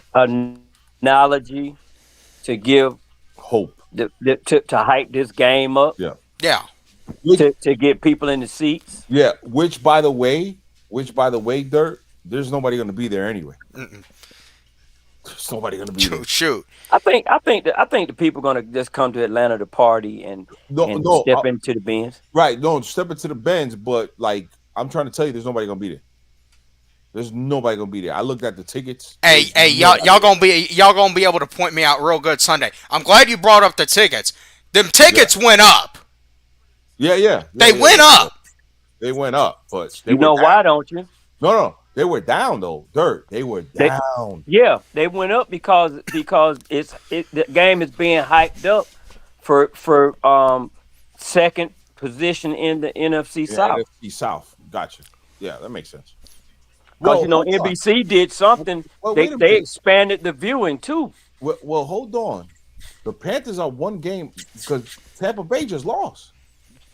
So Right. They did, yeah. I think the Panthers are one game behind right now. Yeah, Yeah. and that's why they're saying, are we gonna be spoilers? That makes sense. That makes sense. Hey, That makes- and guess who the Bucks play this week? They play Buffalo in Buffalo. Oh no, they're losing. They're losing. So Right. if Carolina That's wins this, why- they're only a half game back. That's why And they still this play game Tampa is twice. gonna be big. That makes a perfect sense. That makes perfect sense. That's why the game is gonna be so big. Yeah. They're not worried about Tampa Bay. No. They're gonna hype up. They're gonna hype up. Because look, they don't want Tampa Bay to win 5 straight. But Think about it. Tampa Bay lost last week dirt to New England. Yeah. No, I'm talking about 5 straight championships, Oh, got NFC you. South champions. They They Okay, don't re- want yeah, that. they really that makes man, listen. that makes sense. That's That never makes happened in the South before. that's never happened And in they the don't want it to happen now. No. Damn, that makes sense, dirt. Damn, that makes sense. Okay, gotcha. Oh, you know what? Look at that. Because when I looked at the tickets, they was low, dirt. I'm talking about Right. they was. I was like, I told my wife, I said, damn, I should have went to this game. You know what I'm saying? They had the section 100 for like, yo, I mean, it was under $100. I don't know how much it is now, but And if you went up, they but went up there Tampa because Bay it messed was. around and lost. And then Mm, you had one of them young hot shots and they said, hey guys, yeah, Carolina Panthers, who we dogged earlier, we dogged earlier. Yep, they're in it. they're in They're it. still pounding. As they say, as they say. Hey, look, cause look, them boys over there on the what is it, the Black Cat or Yeah, whatever yeah, it yeah, is, yeah, yeah, Yeah. yeah, yeah. they giving Red Swarm all he can take Oh, over he there, can buddy. take. They are. Cause look, he was cooking that steak your boy was talking about Sure. earlier in the season, and Sure. then they messed around and put that 30 burger on us, Yep. and them boys been over there rolling, buddy. Yeah, man. They were. I mean, listen, man. I just hope that Chandler. The only thing I can tell you, man, is I hope they can stop the bleeding. And I hope that they could get some type of, some type of I stoppage. I And think we all again, look, do. look. As much as I make fun of Raheem Morris and I make fun of, this coaching staff, I really, I'm really doing it because it's where we are right now, Chandler. We're Oh just in a yeah. negative space. We And just are. that's what prompted the conversation, the Yeah, we question just for are, tonight. man. Yeah, Who's the real problem, or is it more than just one person? it's way more than one person. I think that Arthur does have a great deal to do with it, but I think that Arthur's not a stupid man. At the same time, he's much older now. He's a lot older. I'm not sure if Josh is going to step up. Because we've seen more of Josh now. We've seen more of Josh than we've had before. And again, the only words that Josh said this season was we're not where we want to be. We're just not where we want to be. And that's telling the truth. We just are not where we want to be. No, we ain't. We ain't where we thought we were And gonna be.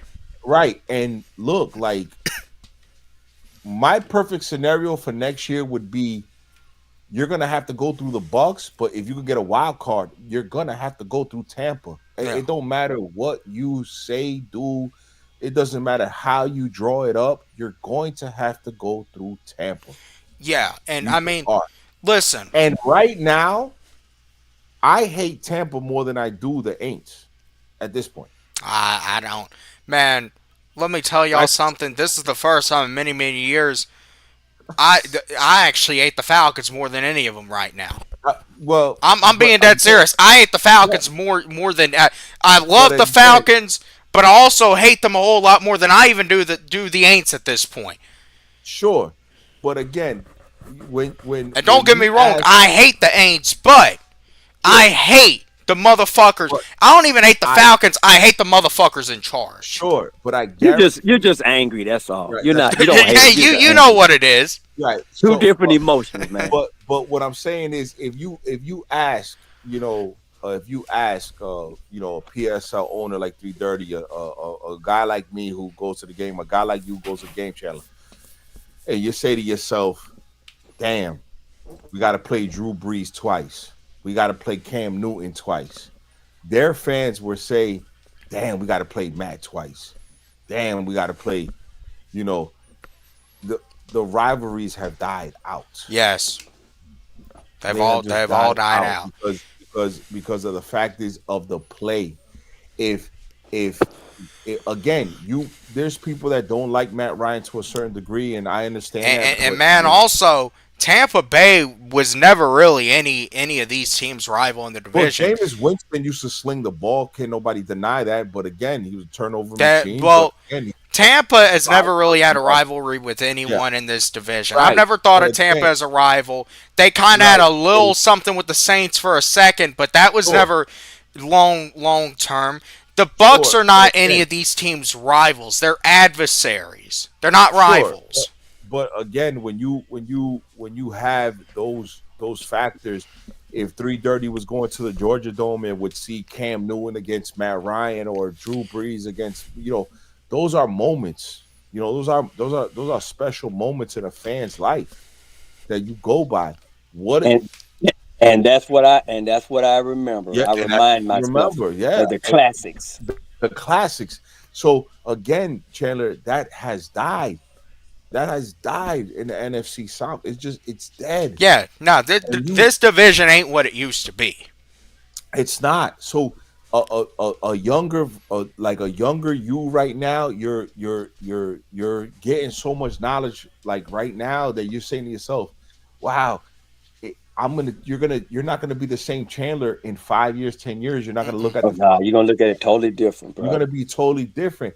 And what me and three are trying to tell you, Chandler, is like when you look at those interviews and you look, they don't give you, they're not gonna give you the steak with the fries and the milkshake, no, but they will give you the steak. You just gotta look for I'm trying to tell you. Rich McKay told you everything that you needed to know. It's just that people didn't like what he said. But I appreciated what he said. right. He Hey, told hey, right. Hey, Wolf. you. Uh-huh. It's something you said earlier, Yeah. like during the summer. You was telling guys that they getting excited for the with the combine and all of that, Mm-hmm. and you said it numerous times. The biggest thing that they need to be showing on the television They don't show. that they don't show are the interviews. Yeah, sure. Now And you got Michael Penix, and, right. and I'm not trying to be insensitive, but now you got Michael Penix saying, and I'm gonna say it in a way because this is the way I took it, and I hope don't nobody get Yeah, ill yeah, with me yeah, on this. yeah, please. Nobody won't talk to me on the sideline, Yeah, yeah, yeah, and I'm like, yeah, did I is that what I heard? yes, yeah. So I told him on Dixon Way, I said, man, Zach ain't talking to Penix, Right. and the So people was like, it's not yeah, his job to talk to him. yeah. Well, who gonna talk to him? Well, so Chandler, do you see that? Do you see that? Yeah, no, look, I get It's that. yeah. But Chandler, look what three is telling you. He's saying if the kid is it, let's just say the kid is it, but he don't got no he don't got no dog in him. He don't got no he more like a kitty cat compared to a dog. We gonna have a problem with this kid. Because psychologically, Right, he already there to the point Yeah. where it's like Chandler, look what he just look what they said. Oh, wait a minute. Did he just say that? right. I'm like, Well, what? Did he just say that? Did he okay. just say that? I wanna Nobody's talking to me. Wow. now I wanna go here because I feel like you're onto a great point. But I also want to go into for young quarterbacks and even for veterans, man, because Hmm. look at Matthew Stafford. Right, Matthew Stafford is like what 37, and he's He's leading balling. the MVP race. And then who's Balling. right there with him? Drake May. Who is Drake May's coach? Mike Vrabel, Josh McDaniels. That Mm-hmm. that is the same. Mike Vrabel wasn't the coach of Tom Brady, but Mm-hmm. that is the same formula of of what the Patriots dynasty was. Mm-hmm. Look at Patrick Mahomes. He got Mm-hmm. with one of the greatest offensive minds this league has ever seen in Andy Reid. You don't think that Mm-hmm. that's benefited Patrick Mahomes? And so Sure. this is the point I'm getting to. I think you're right. I do think that if you keep Penix out here in the same situation, I think with Penix there's a lot of empty confidence right now. I think he really wants to believe he's confident in himself, but deep down he's not. Deep down he's not. Deep down he doesn't have answers. But that is why you have coaches in the first place. Mm. Now listen, look, Wolf laid it out to you, and I'm gonna bring it back around to that. When when they in the off season, he went to the Hawks game. Hmm. He's sitting up there with Arthur. He eating the glizzies. He's going to the baseball games. They hyping him up like he is. You're the one. You're the guy. You're the guy. And then you got to play Tampa Bay the first game, and they dump you off in the fire and say, "Okay, kid, do your thing." Zach's up in the booth. So now each game, because he only had one good game this season to me. Yeah. So now he's looking around for the same cheerleaders, and these guys, hey, we've done all we can do for you. Now you got to show up and show out. Not only we put you in a year early before we thought we're going to go in, but we expect hey man, we got to have it. And now he's saying nobody won't talk to me. Mm. See Hey that, man, but see, this is where I kind of get with Mm. this whole Penix thing, where man, y'all ain't in the mood to wait. No one's in the mood to wait. No one. Mm. No one. I think that's a lot of the reason why you're seeing a lot of people already. I'm not saying y'all are necessarily bailing on Penix, but that's why you're No, seeing oh some no, people already bail on Penix because they're I'm not. essentially. I get you're not. They're tired of No. waiting at this point. I can understand that, and that brings us back to next Mm. year is going to be a big deciding year for Penix, and it pisses a lot of Sure. people off that that's going to be another year where the focus Sure. isn't going to be making the playoffs, but it's going to be the development of your young quarterback. Maybe Sure. with the new coaching staff, maybe Raheem is still here, you have a new OC or whatever. But at the end Mm. of the day, it Mm. pisses a lot of people off that we're having to wait. I was at that man. I was at the point of being pissed off and wanting that home playoff game 3 years ago. Yeah, but but look, but Chandler, look what Dirty told you. The plan was Kirk Cousins 2 years, Mike sits.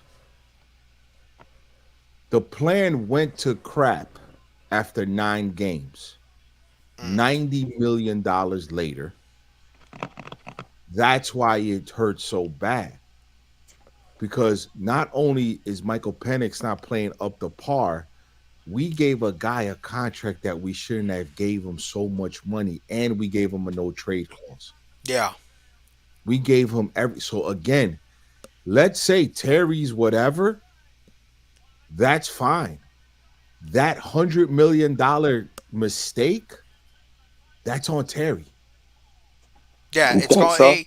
so? Because Listen, even if Arthur Blank, pressured him into doing that, that will fall on Terry. Yeah, okay, but that's not the problem here though.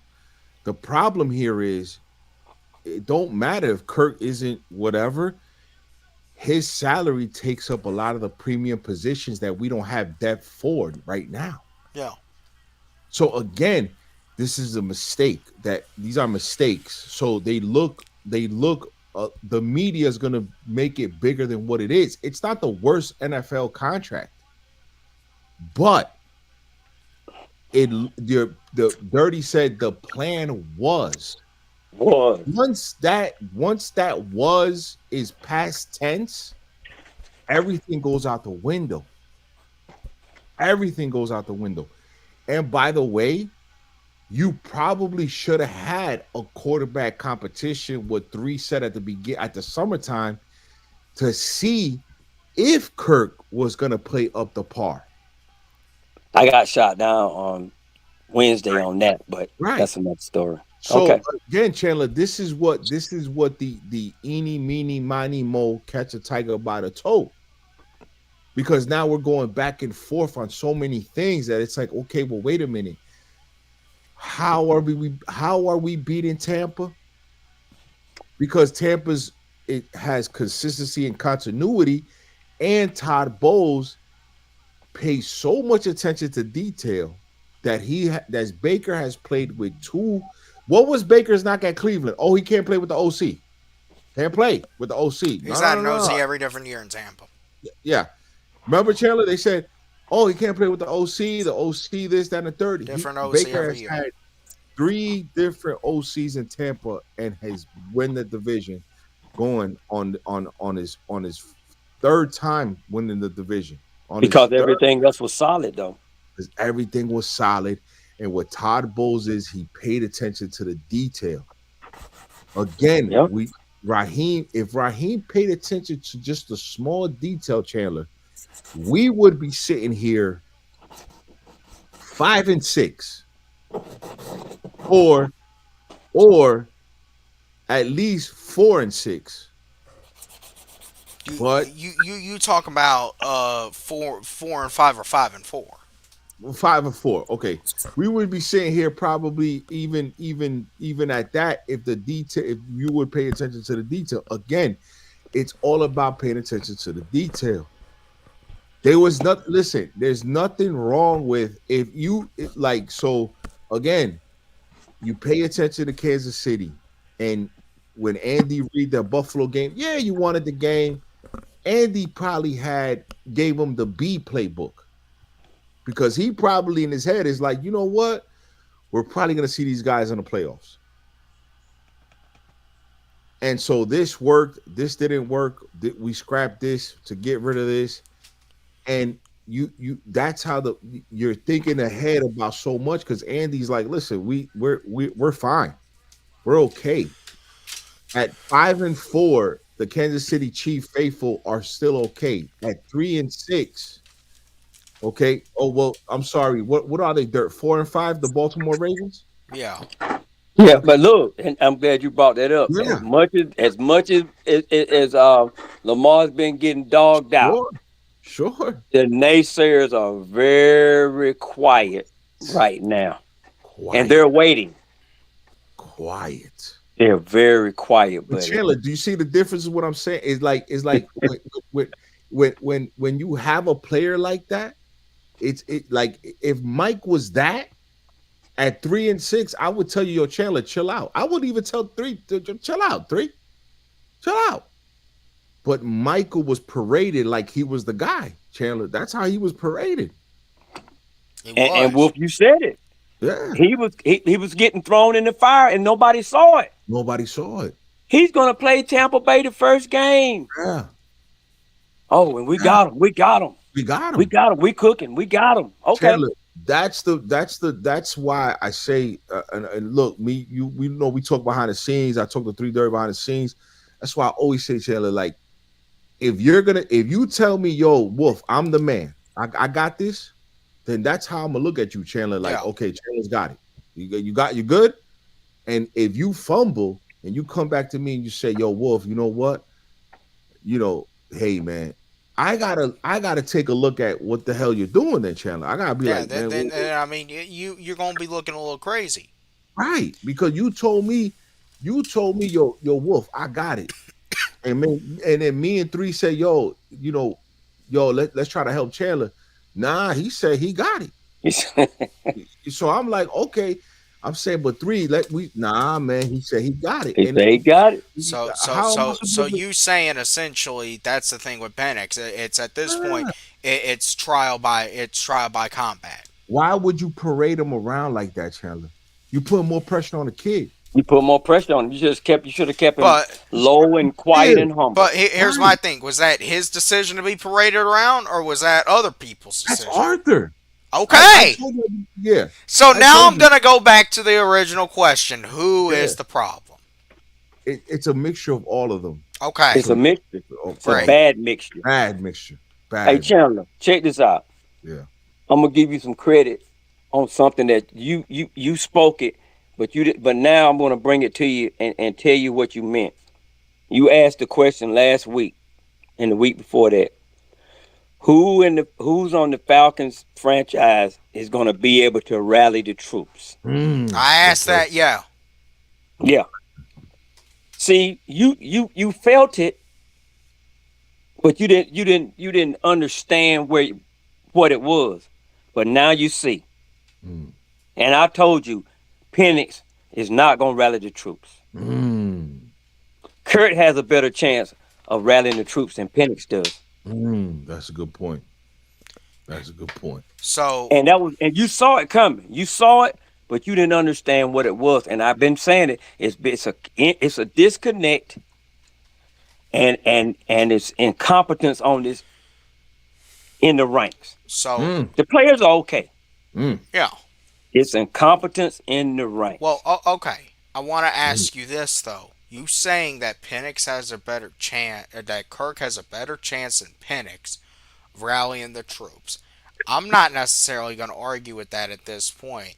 Even though, look, I've said if Michael Penix is going to make it long term in this league, then he's got to listen. He's got to start putting some pep in his word. He's Mm. got to start speaking up because he's the quarterback of this team. And what I think is lost on all of us, he's got that C on his chest. Mm. I forgot about that. That's what's lost on all of us. He's got that C on his chest, and Forgot he's about that. he's sitting there like a buff. So that is where everything y'all have said it makes sense now about Penix. So three. He said Mm-hmm. that they just crowned him without earning the respect. They just crowned him. That's what I'm saying. Wow. And you're the captain of the team, Wow. and you at the podium saying Wow. you feel like you ain't got no support, and then Bates says, "Oh well, maybe I need to talk to him more. Wow. Maybe we need to reach out to him. Bates Reach out also to has him that and C tell on him his what." chest. Wow. Bates also Wow. has that C on his chest. But oh, man, And hey and, and, Chandler, and I'm right now. I'm like, wow. I'm just like, And wow, and right now. here's another thing too that I don't I know can if y'all go really noticed this. I've kind of just I don't know if y'all noticed this. Y'all notice right under that seed there's a certain number of stars a player has. no. Do y'all know what that They're not. means? They're not the same. So they all have a C.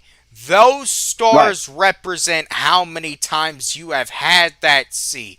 And if you have had that C 4 or more seasons, no matter what team you've been on, that C goes from white to gold.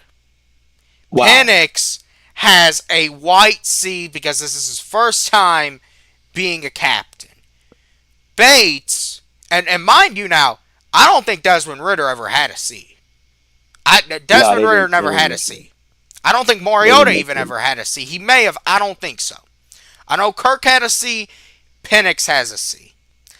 Jesse Bates and I think Matthews, they both have that. They have that gold C.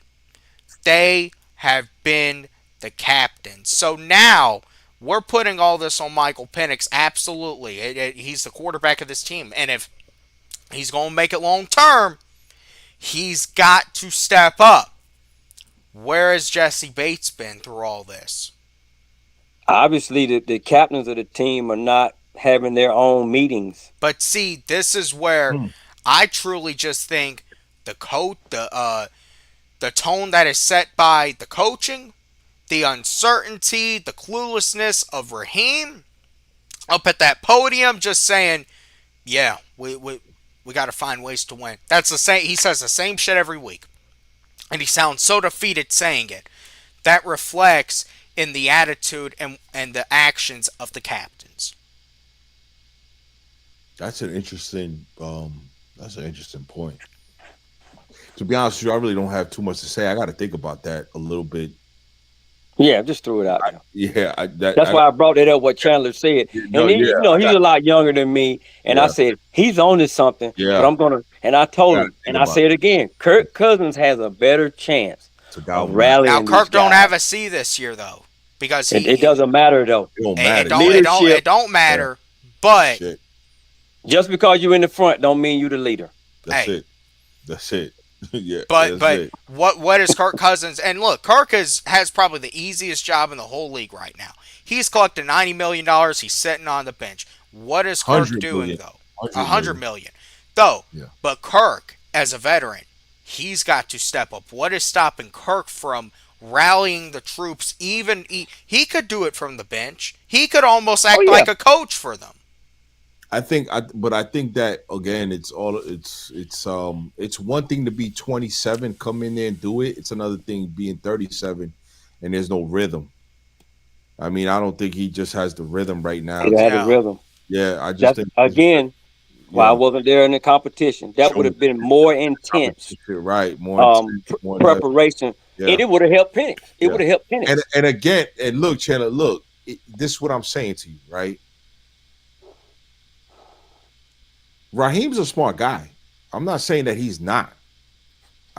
He's probably a very smart guy when it comes to what he's doing. Shoot, he knows how to keep it niche. He knows how to Sure, finesse his way into keeping his job. right. Yeah, he's got He, to have he a little definitely something up knows, there.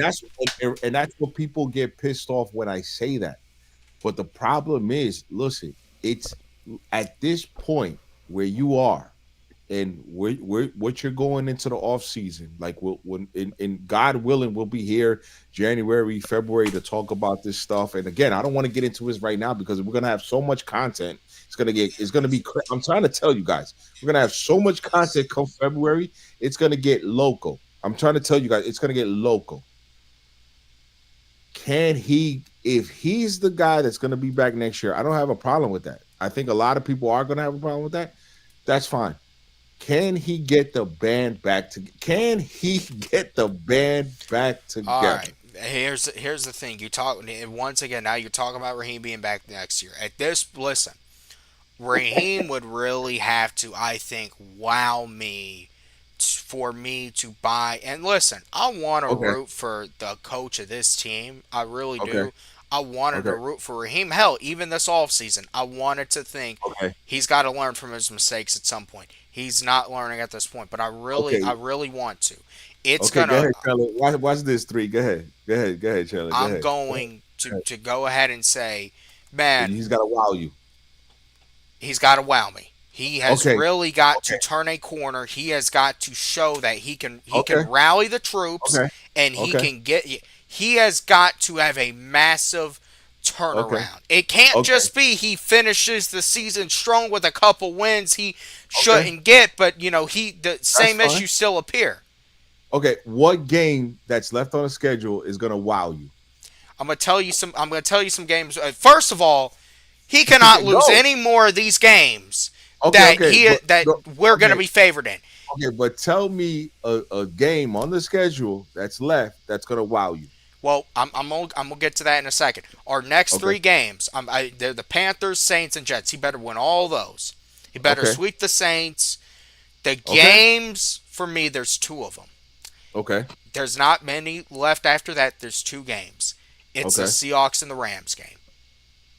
okay. So Tampa's out the window. Oh, and Tampa too. Tampa, yeah. Okay, so it's really three games. Three games, yeah. Okay, so out of those three games, if he gives you one of those games, are you gonna be okay? No, So he needs to give you two out of three. at least. Of the next three, No, he's saying Tampa, Seahawks, Rams. Man, and you honest, need and you need one of those or two of them. man, He needs two. at least, Dirt, man, honestly, he needs all he three needs for two. me. Hey, Dirt, he At said he least needs two to two. even have any consideration. Chandler, I love you, man, but I love you, brother, but I don't see that. Man, that's what I'm saying. I don't see it. Chandler, So I you Let, love let, gonna you. let me bring tell me you back a why. coach I don't believe Let, in? let me tell you why you're gonna have a problem with Woo. the Buccaneers. Oh boy. Don't let Carolina mess around Mm. and win Sunday, Mm. and they lose to Buffalo. Oof. Boy, oh boy. And And we go down to Tampa. Oh boy. boy, Bowles is gonna blitz Penix like he's never seen before. hey, and they can What? stop the run too. They can stop the run. They've Yeah, shut Bijan down. They've shut. Yeah, he's gonna look like Paul Blake out there. That's what he's gonna look like. Man, they not look. They're not worrying about Bijan, man. All they gotta do is rattle Penix, Yo, and they know Zach. They Top know Bowles, Zach is gonna Top abandon Bowles the scheme. gonna blitz. Yo, He- Top Bowles was gonna blitz He's Penix gonna blitz. every chance he gets, bro. He's gonna call guys up from the. He's gonna call the dogs up from the practice squad for that game. Yeah, man. Yeah. Pin your ears back. Go Chandler, at number 9. Chandler like he's more alive at 7-10 than he is at 8 and 9. It doesn't matter. At that point, the games are not gonna matter. It's who Right. he's gonna lose to. Who he lose to? yeah, Yeah, yeah. it's You, not gonna you're matter. So right. It, Blank's not looking at them to Yeah, beat he's not looking at the Rams and Rams. Yeah, he's you're not. right, Seattle. but see, No, that's what I've been saying though. That's I'm what not I've looking been at that. saying originally. But y'all were asking me what's it going to take for me to believe in yeah, this dude. but why I But asked I that? know. Listen, Yeah, I no, listen, know if no, he listen. Seattle's gonna come. Seattle's gonna be there, and like, if the score is like Seattle 30 to going bust 20, us in the mouth. Let's be yeah. real. But if the score is like 30 to 20, like what they're, I think what the the narrative three is what they're doing is for the Falcons not to get blown out again because they've been blown out. Exactly. You know what I'm saying? So It's they're not not the losing; right. it's how you lose. It's how you lose. So I think that if Raheem gets blown out a couple of more games, that's more detrimental than losing to Seattle or Tampa. It's the blowout. It's like losing 40-0. Your team not prepared. If Raheem prepares the team for the next, 3, 4, 5 weeks, and it's like a New England game, or it's like a the Colts game, his job is probably safe, Chandler. I'm gonna be honest. Well, okay, and I would. Nobody was really mad that they lost to the That Colts. they They were lost, yeah. Nobody was disappointed. really upset, right? They were Nobody was really, disappointed, but yeah, it was like, hey, we almost right. got them. Yeah. And then the whole thing, Chandler, is that But he'll see, the because you said it, Chandler. You said it. I'm gonna land my plane. You said it. He knows how to get his way back into the room, and if he's he gonna can tell know how Arthur, to. listen, if And he can tell Arthur couple of things now. Hey, Dirt, it's a couple of things that these people are missing. And I don't know, where's Jay Gruden? mm, Where's Jay Gruden right now? Is he employed? I don't let know. me look that up actually. Because Jay Gruden is Matt LaFleur. Okay. You see what I'm saying, Dirt? It's All just right. that his name doesn't get mentioned because his father wants a job in the NFL at this point. But Jay Gruden is Arthur Smith. That's just that he just never got a shot. Again, he's part of the band. He's part of the band. So what Raheem did was instead of him digging into Well, the tree that he came from, Exactly. he put a tried to seed put out there to grow his own tree. Right. hold on, because Go ahead. it's what I'm looking at something. Okay. The last time Jay Gruden was in the league was with the Rams in a couple years back as a consultant, and it just Okay. so happened to be during the time that Raheem was over there. Oh, really? Yeah, Hmm. You see what I'm saying, Dirt, is that people don't even do their research. Because what the hot name is Matt LaFleur. What the hot name is Mike McDaniels. The problem is Jay Gruden was on that staff too. well, I told Dirty this behind the scenes. Oh wow. LaFleur's not coming here to be an OC. He's coming here No, to he's run not the coming show. back. No, if LaFleur comes here, it's to be a head coach. It's to be a head Again, coach. you see what I'm saying? Is just that people don't understand when you look at those guys, McVay from that Shanahan tree, it's McVay Shanahan than everybody else. So the father's son isn't even the most successful under that tree. It's McVay. McVay's the most successful of the Shanahan, the original Shanahan. He's the most successful one.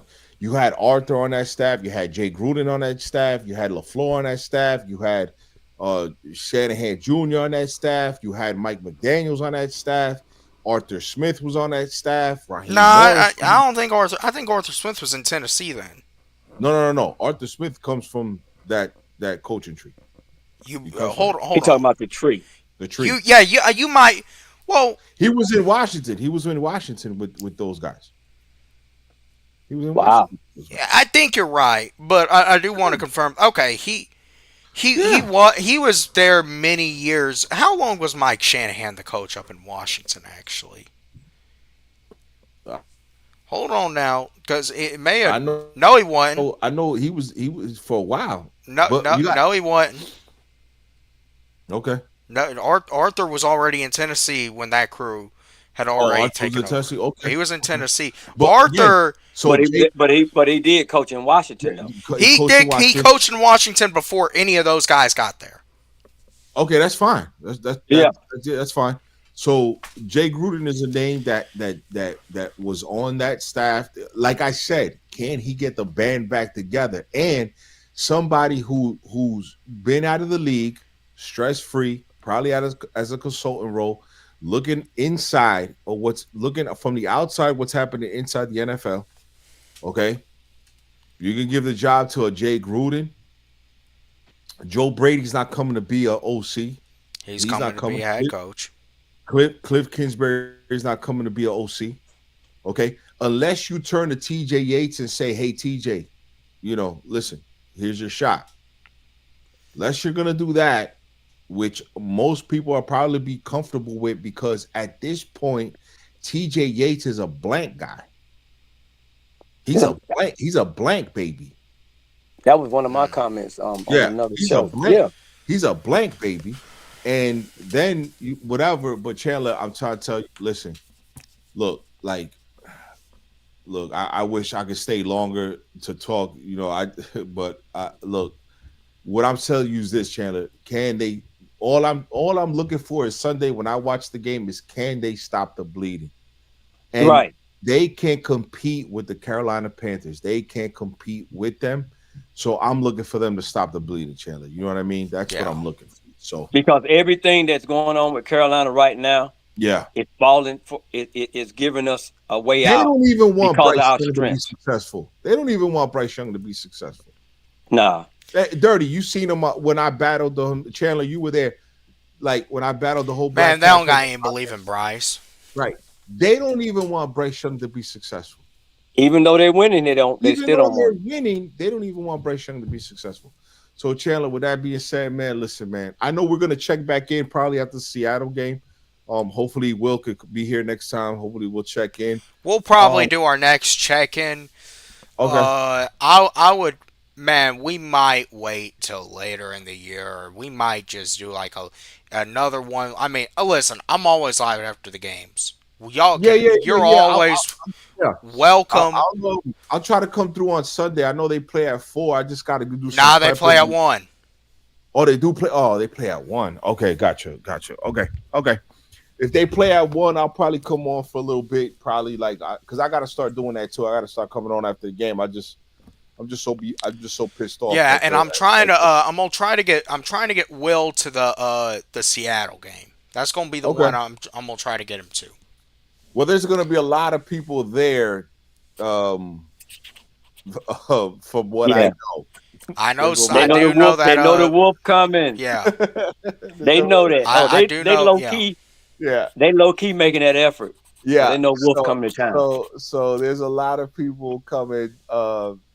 That I got a couple of phone calls today. That's why I was running so late today, because I got a couple of phone calls and I had to now during with the camera I got to stop the truck. So I got a couple of phone calls and I had to get the phone call. So I said, "Damn!" I said, "I'm running super late." So I was like, "All right." So there's a lot of people probably gonna be at the Seattle game, because I think the Seattle game, if they do win like the next 2, 3, the Seattle game, it might be the make or break game. It will be, and It I'm gonna tell you, probably will be man. the make I'm or gonna break tell game. you how it's gonna go, and I hope I'm wrong. We will probably win the next. We got the Panthers, the Saints, the Jets. We'll probably win the next 3 somehow. We're gonna go into that Seattle game with a little Wait, the bit of Saints game hype. is at home. The first game? No, it's on the It's on road, the right? road, but I mean, still, Oh. probably you'll win the next 3. It's gonna be Yeah, I don't okay. see him drop it to the Saints. It's I'll going. agree with So that. it's I gonna. don't know if was that one of your possibles, Dirt? Was the Saints game or no? It's a possible. Okay, it's a possible. Okay, That's the number 3 on my spade hand. On my bad spade hand. that's a 3. But Okay, but then okay, I so get that. okay, I'm gonna go ahead and say I could very well see them winning their next 3. They're gonna go Okay, into that Seattle game with a little bit of confidence, a little something, and they might keep it close for most of that game, but Seattle's gonna end up winning. yeah, I'm not going to give you a lot of pushback. I agree. I'm not going to give you That too much and then pushback. after that, we're gonna lose. We're gonna lose to Tampa. We'll lose to the Rams, and man, we don't play well out in Arizona. So wait a minute. So that's 6 wins. I I think right now we're gonna finish with 7. Yeah, if you're telling me that, I'm not going to give you a lot of pushback right now. I'm not going to give you a lot of pushback right now. But then you mean to tell me that they're going to lose to Arizona, Tampa, the Rams, and the Saints And the Seahawks. They they Seahawks. they will. and the I Seahawks? think the Saints game, the final game of the year, will be what makes or break Raheem. I think we're going to find a way to win. Honestly, at this point, man, I will not be. I think it's lining up for Raheem to probably get another year, and that it'll probably be a So different offensive yeah, coordinator. so So you're saying you're saying 7 wins. that's what I'm looking at. Yeah. Yeah, so if you get 7 wins, he'll probably get another shot. He'll, yeah. I'm not gonna push back on people if they say he's not or not. I'm not right now, but stay tuned, boys, because this off season, oh my god, it's gonna. Oh god, I got so much content written down. It's gonna be ugly. Oh god, it's Hey, gonna be we super gotta. ugly. Hey, we gotta push it out this all Oh, season. we're gonna push. We're gonna push. I'm trying to tell you, we're gonna push, Hey, but we need to make that shit stretch all the way to week 1 oh, next year. 30, tell them we got shit coming up the wazoo. We got Got shit. it coming up. We got shit coming up the wazoo. Hey, Trust me. y'all don't know how we work behind the scenes now. Oh, we working, man. We Working. work, man. Hey, we've We had working. conversations. Oh, Me we've and had Dirty are Tom, talking. Dirty, I talk to Chandler. Wolf when he's Yeah. available. Oh man, listen, we gonna push it out, but listen, fellas, I gotta go. But listen, man, when Absolutely. are you guys gonna go back live? Sunday Probably I would after the game? say a 7 Okay. or 8 on Sunday night. Okay. But listen, Chandler, not for nothing, brother. You know what I'm saying? Listen, need you to get over to that Rex pit and start putting your name up there, bro. Start getting involved over there and start shutting some of these people down. Just like I Yeah, did. And yeah. Hey, just like Yes. I'm Dirty on. did. It's We a need you pretty good over. environment, Yeah, man. we need you over there, brother. So Blackberry. when you come over, you see me. Yeah, BlackBerry stuff. Like you need you over there, brother. Get I your think name I'm out. I I think told. I'm sub to him, man. But hey, we Okay. talk. All right, there we go. All right, yeah. Yeah, yeah. So we're there too. So it's a great it's a great vibe. And Chandler, I'll try to call you tomorrow. Um, I just got to talk to the other guy, just real fast. You know what I'm talking about, but that's behind the scenes. But I'll give you a call tomorrow. Yeah. I got some stuff that I was working on, so I'll give you a call tomorrow. I'll definitely give you a call before the game. Uh-huh. Yeah, because hey, All right. I'm gonna be down there Sunday. No. I know. I'll definitely give you a call before the game, and Dirk, I'll talk to you probably tomorrow too. I'll probably give you a call tomorrow too, though. Okay. I gotta do some moving around and stuff like that. But fellas, once again, man, you know what I'm saying? Listen, man, we putting out this great content. Me, three, and Chandler. You Hey, know what I'm and saying? and, and Like let, this let, video. let me give you a plug. Make sure y'all subscribe to Wolf Respectfully, and man, y'all subscribe to Three Dirty as well, man. Hey, Dirty, you gotta start putting out. I'm telling. Listen, I I don't know, think that's to do I man. that. Man, I don't listen. have a content. I'm not a content creator, We man. got I'm a just a You content. would be I'm a just a damn good. old Hey, I'm just an old guy that you likes to talk are. about the Falcons, You man. do not realize your full potential and your full value, Three, man. three retired, Chad. He retired, I'm man. retired, man. I look, dude. Look. I commend you guys, man. I think That's I my would suck man, at man. being a. That's my I think I boy, would man. suck at being Nah, a man. content Hey, creator, man. you would. Hey, Chad, if some Chad, of these other motherfuckers can do it, man, Dirty, nah, you would be all right. Chad, Chad, three is where he's at. He's where he wants to be. He good. Shoot, Right. You man. know, Hey, he Thank he you, served his dues, man. He can do what he wants. But hey, I bro. think that's you my would be a boy. good content creator, though. Nah, that's Nah, my man. I boy. That's look. my I boy, appreciate man. the opportunity That's that you my dropped the boy, link. man. BlackBerry dropped the link. But You know, and I come in. I speak my piece, man. But yo, nah, man. I wouldn't. yo, I Chandler, got trust look. me, I man. got We a got lot some. going on up I here, got some. man. I got some stuff with three. That's go. Trust me. The off season, I got some topics that we gonna blow. We gonna blow the roof off of people, man. I got 330 probably gonna be right there with us. He gonna be right there with us, Shoot, Oh man. yeah. hey. Yeah, he gonna be there. And So, again, my whole question is that, and I think that people need to think about that before I go real fast. Does Arthur Blank need to start giving some money back? Does he have to? And that was not a joke. He does. Does he, at this point, have to consider giving some of these people their money back, I'm especially on. these PSL owners who Hey, invest so much money into it? And by the way, a lot of the PSL owners, Dirt, you can attest to this. After the Miami game, damn near put their tickets on sale. Man, I heard a lot of people, and I saw the movement of So the tickets, man. yeah, that so Miami Well, I mean, game I'm is not what I'm not gonna really do it. did it for a yeah. lot of people. So again, we have so much content, and again, I don't want to push out this content right now, just because this is like I'm just giving people chicken nuggets, and I'm trying to tell you, Chandler, Hey, like we gonna make it last. We got to yeah, make it you're last a doing a full great all job, season. brother. I appreciate all the content. I appreciate you letting me up. I know three appreciates you, man. We Oh appreciate yeah, great conversation. That's what we are. We have great conversations. Hopefully, we could keep on giving you this great content, man, and just what I mean, just formulate these great ideas and these great thoughts. And man, look, I appreciate you guys always, man. I've had always Hey, have a great time talking to you hey, guys, say man. say say your thing before you get out of here. Remember to get your life up, not your likes. You know what I mean? Just please, man, get your life up, not your likes, man. Listen, stop being on StreamYard. Go outside for a walk. Look at the stars. Look at the moon. Look at the sun. Look at something, man. Stop being in the house all the damn time and start doing that. And by the way, you know what I'm saying? Like Chandler's content, man. oh yeah. Chandler's a young kid. Young kid And coming then, up. hey, listen, man, has very knowledgeable, has been doing this for quite some time. Man, listen, Chandler, much success, brother, to you and your platform. And I hope that you start Exactly. expanding your platform, my brother. And I'll always be here to support you. You know that. So Absolutely. you And already know hey, that. So it's a Friday night. We could have anywhere, been anywhere right now. anywhere. We chose to come on here and talk. Yep. To talk about the team we love. And Yep. if you decided to come in and watch, you could have been anywhere on a Friday night.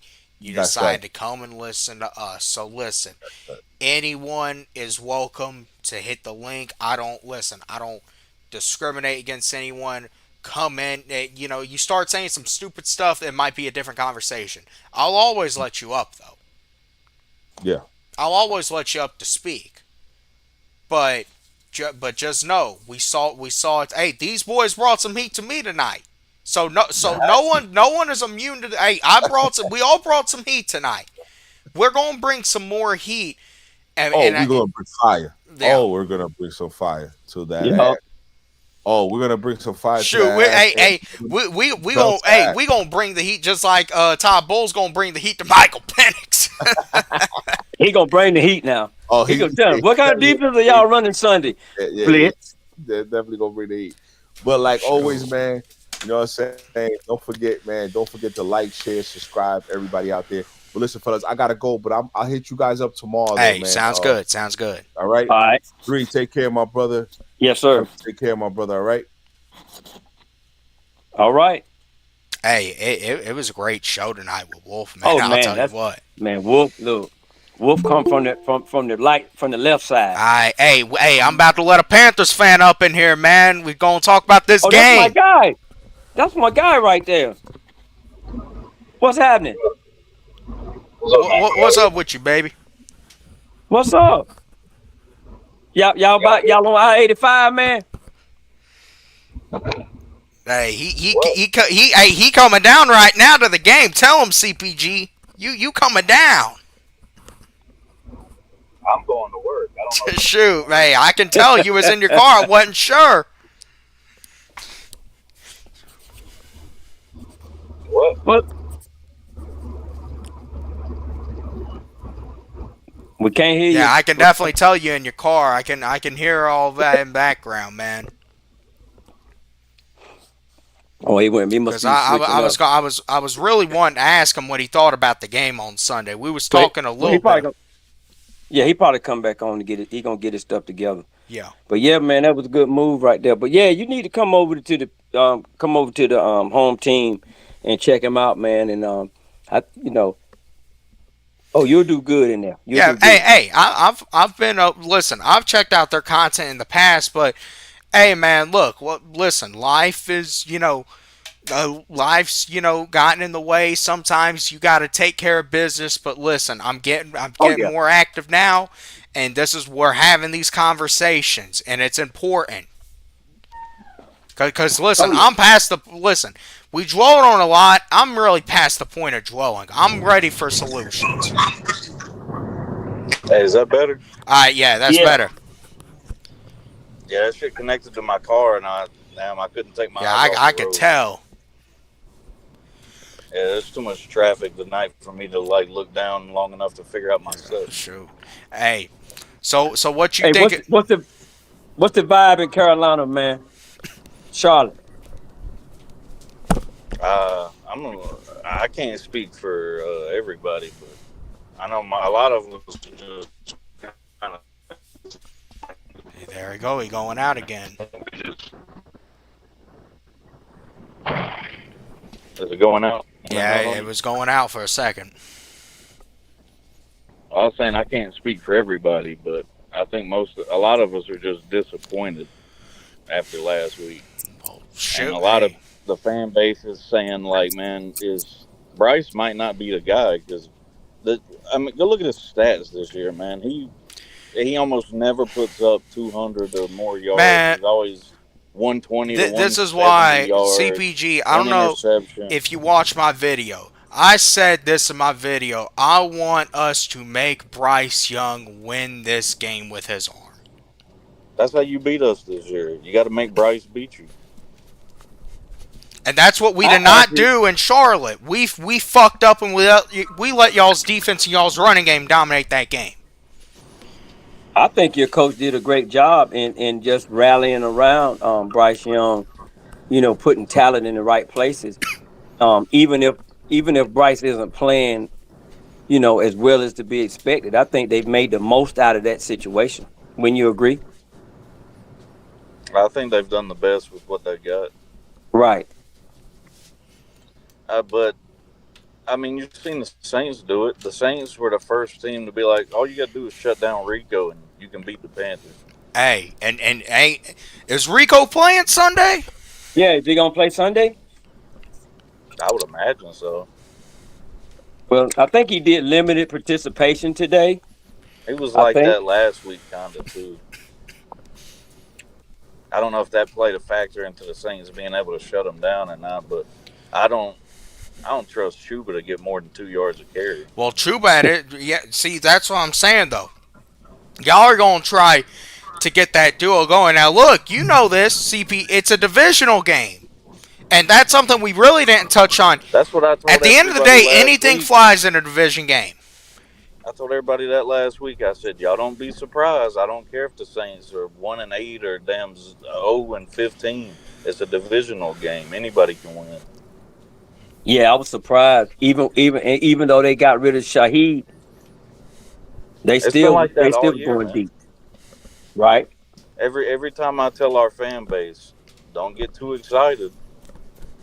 I'm right every time. Every time I've said we're gonna lose, we're gonna fuck around and lose if we don't lock in. We lose. I don't know what Canales is doing sometimes. Sometimes his game plan sucks. Sometimes his play calling sucks. And then sometimes they go out there and they look like a damn good team. So I mean, Yeah. I think that when they're able to Hmm. use their scheme against teams, they seem to do well. The only thing about this week is it seems like everywhere where you guys are limping at, they play to the strengths of the Falcons for this week. Yeah. unless the offense just decides to get it together again, yeah. Well, I mean, it's looking better. It's looking more favorable for y'all this and time. look, Well, how are y'all. your tight ends playing? Uh, I mean, our tight ends have been kind of like mediocre since Greg Olson left, but I like that rookie we got. He's showing some flashes that he could be somebody for the future.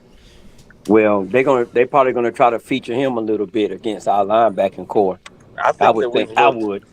I think the offense has looked a little better when they do get the young guys a little involved throughout the game, like all the Right. rookies. Because when we beat Miami, that last drive where we scored the touchdown, the go ahead touchdown, all three of not all three, but three of our rookies on offense Okay. are the ones that moved the ball down there and scored.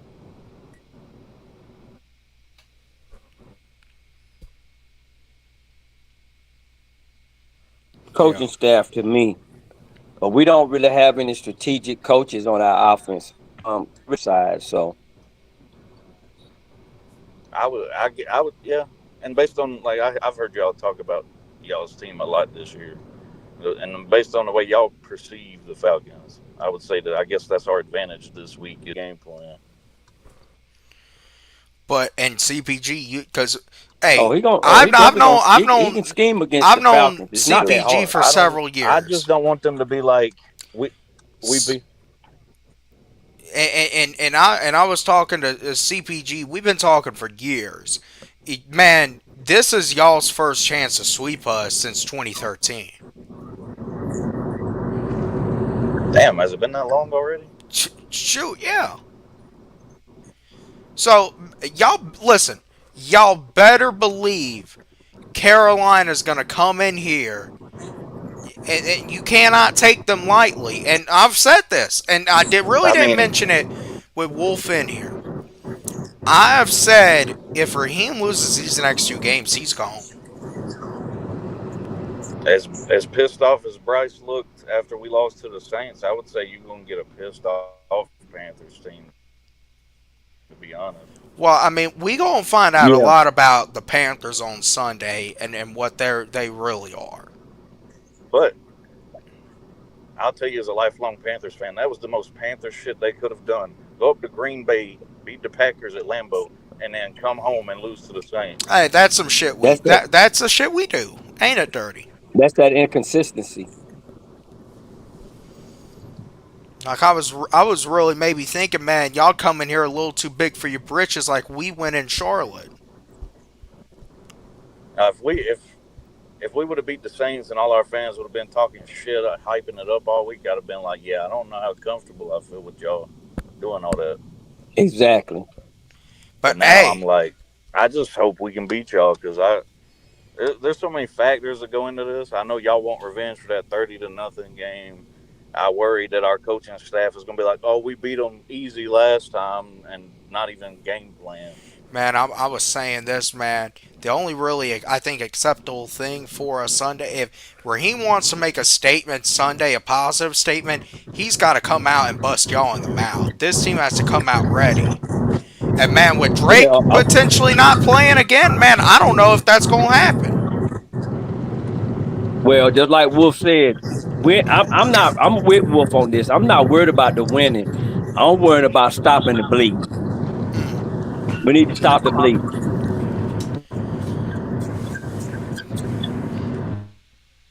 But man, it's been the same story and if year we can after stop year, the though. bleeding, we might be able to pull it out.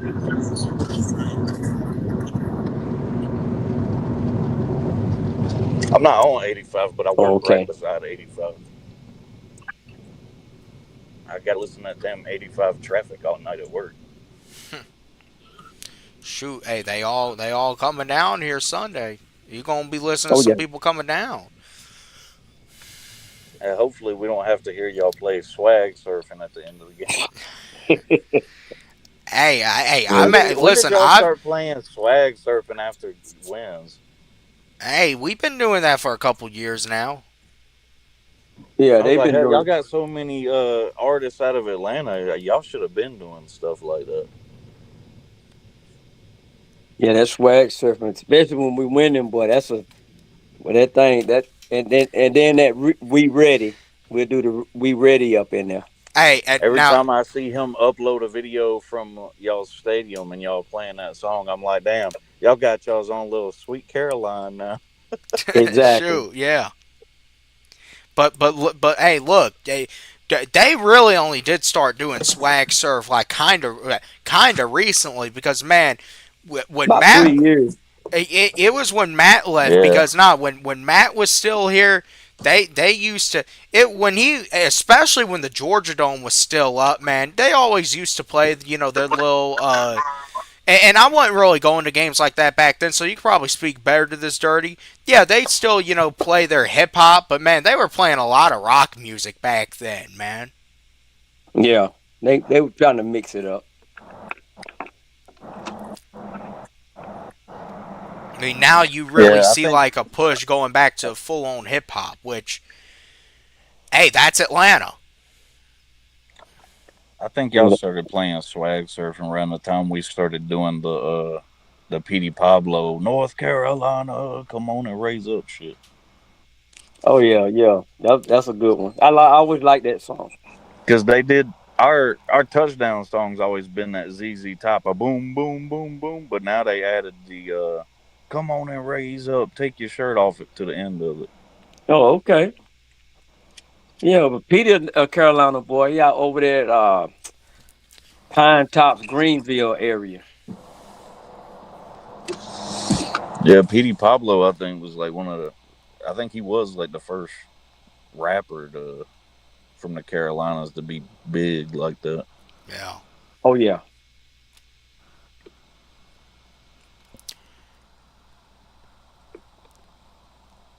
Yeah, but we ain't been Well, doing swags. We ain't been doing it. We've been doing it a couple years, but man, we ain't really. not as long as we've played Sweet Man, Caroline. y'all been doing that since y'all was really since y'all came in the league. Yeah, we've been doing that for a long time. But they did that in the over there in Germany last week. They sung that song Yeah, at all of the overseas games. they sing Yeah, I've seen country that from the highlights. roads, take me home. I've seen that from the highlights this Yeah, year, and I was like, Yeah, damn, that looked like a Panthers home game. yeah. hey, that Because hell, if that you look on my channel, I got several videos of me screaming "Sweet Caroline" after a win on my channel. I screamed it in 2023 because we was 0-6 at that game I went to, and we won. shoot. Hey, y'all So was I just was happy to like, win a game. yeah, I was That's screaming it kind of because I was how like, I'm who feeling know? at this point. I just want to win another game. Yeah, I was like, who knows how many more games we gonna win? I'm gonna enjoy this shit. Man, y'all won one more versus us. We fucking threw y'all that game. Yeah, I know. that's another thing too. The way the games between the Falcons and Panthers have been the last 3 4 years, you never know how that's gonna go. Hey, That's why I'm just a little nervous about this game because, like you said, I know them Carolina players. They are literally angry that they lost to the Saints. They should be. That was pathetic, man. At home too. I'd get it if it was in New Orleans, man. So now they know they can't take anything for granted. They cannot say, "Hey, we coming up." Nah, you take every week like it's your last week. I'm just wondering where the Bryce is from the end of last year. man, y'all, Where's man, the look, Bryce that balled out against y'all at? I've y'all, been waiting y'all, on y'all him were all y'all are year. facing one of the worst defenses in the league, man. You facing a completely different defense on Sunday. The only thing we're doing is we're applying pressure off of the edges. We're not pushing the pocket. We're just applying pressure Well, I from the mean, edges. last time we played y'all, it ain't like the offense did anything crazy. It was just Nah, y'all kept shooting yourself in the foot. Like Penix throwing that dumbass pick six where he That just was stared the crazy. receiver down. And that guy just sat back there, whoever that corner was, and said, "Okay, I see the play coming. I'm gonna jump the route."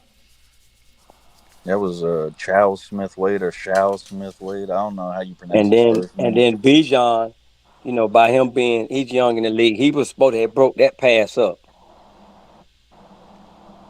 He should have went towards the pass. Yeah, that looked like a Madden play where the damn AI just jumps the route. Right. Yeah, he was sat there and waited for the ball. You need to kind of at least go towards the ball a little bit, so because you can move and then cause your opponent to, you have a better Well, angle to get away from it. I saw some angles of that play from fans in the crowd, and when Penix took the snap, he kind of looked a little nervous and jumpy, and then he just turned to his left, stared. I can't remember what receiver was right there, but he stared him down and just threw it. That was Bijan. And oh well, yeah, he was staring Bijan down, and you could see our DB was just waiting on him to throw it.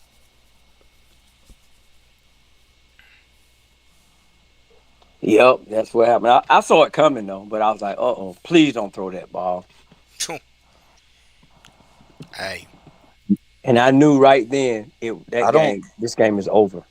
I oh don't yeah. think Penix is gonna have that bad of a game again. I don't see it. Well, I think at the end, listen, we talked about Penix a lot with Wolf. The thing with him is this. At this point, man, I don't trust this coaching staff to take Penix to that next level because, man, you know this, man. You know this, CPG, and Dirty, you know this too. Patrick Mahomes, he was able to get to that next level right away and really unlock his full potential because Andy Reid was there. You've had a lot of Yeah, and I situations mean like that. Raheem Morris's track record. I mean, you remember when he was with the Bucks? I mean, the Bucks was terrible. Yeah, I mean, it's Raheem brings his team down, man. He does. That's why, like, I'm think it's a possibility he's back next year. I hope he ain't. I think it's a possibility he's back next year. We're gonna be having the same conversation next year. It's gonna be But that, another wasted year. that's the thing too, though. I can kind of speak to that. When you got a young quarterback, you don't want to keep changing coaches, man. We was changing coaches so much that I kept telling everybody that's why we were so bad. Our team had to keep learning a whole new playbook every year. Nobody could ever really get to the point where they was like, "Yeah, I know this offense well enough to just play and not have to think about it." Yeah, and there's a lot of confusion up there. It's I don't think that it's going to be that much movement. Maybe we'll get another offensive coordinator, but Raheem's going to have to do something that I know his ego is not going to allow him to do, and that is going to be he's going to have to bring in an offensive coordinator that is smarter than he is, that possibly couldn't get a head coaching job if he's here. He listen. I think the most we'll get out of Raheem would be a McDaniel hire. That's the most we get. But I mean, at the same time, Ulbricht's on the staff, and Ulbricht has proven to overall be being a better coach than Raheem. But he's not on the offense, so He's not. That's But I why I mean, if say, y'all smart though, y'all run a lot of cover three beaters on Sunday because we have. I think we got one of the highest cover three rates in the league. and see we don't know. I don't know. Well, I don't know the condition of Drake London at the moment.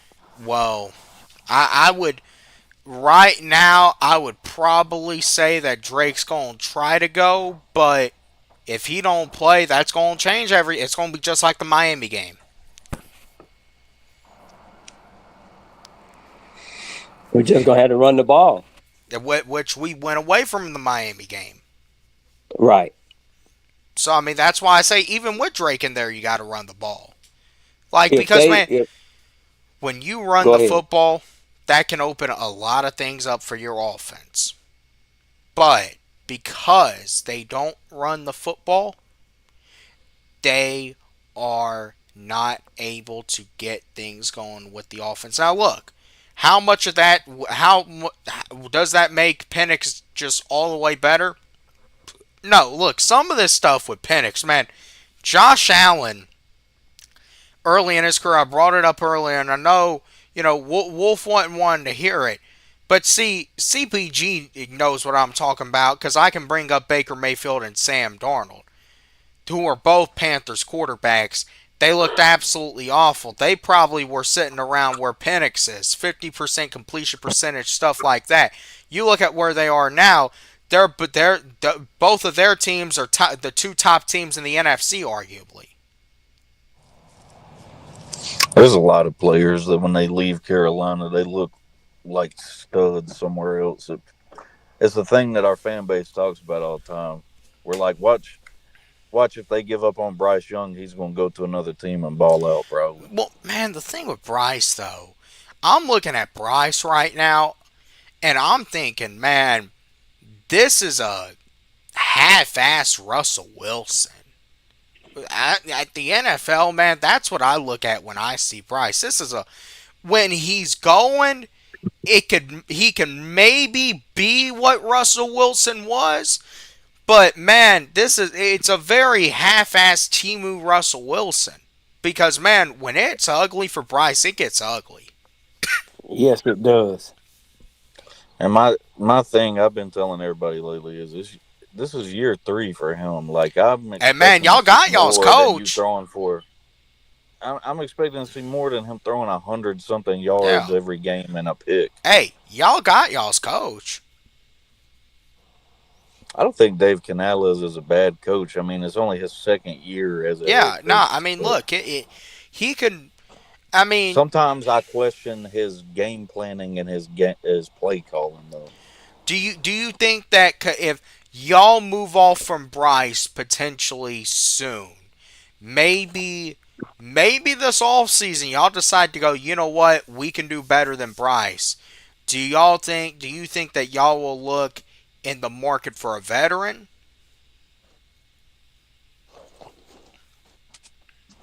Give me a minute. I'm about to clock in at All work. right. See, because that's what I'm. Hey, I'm gonna tell y'all one name. A lot of people are.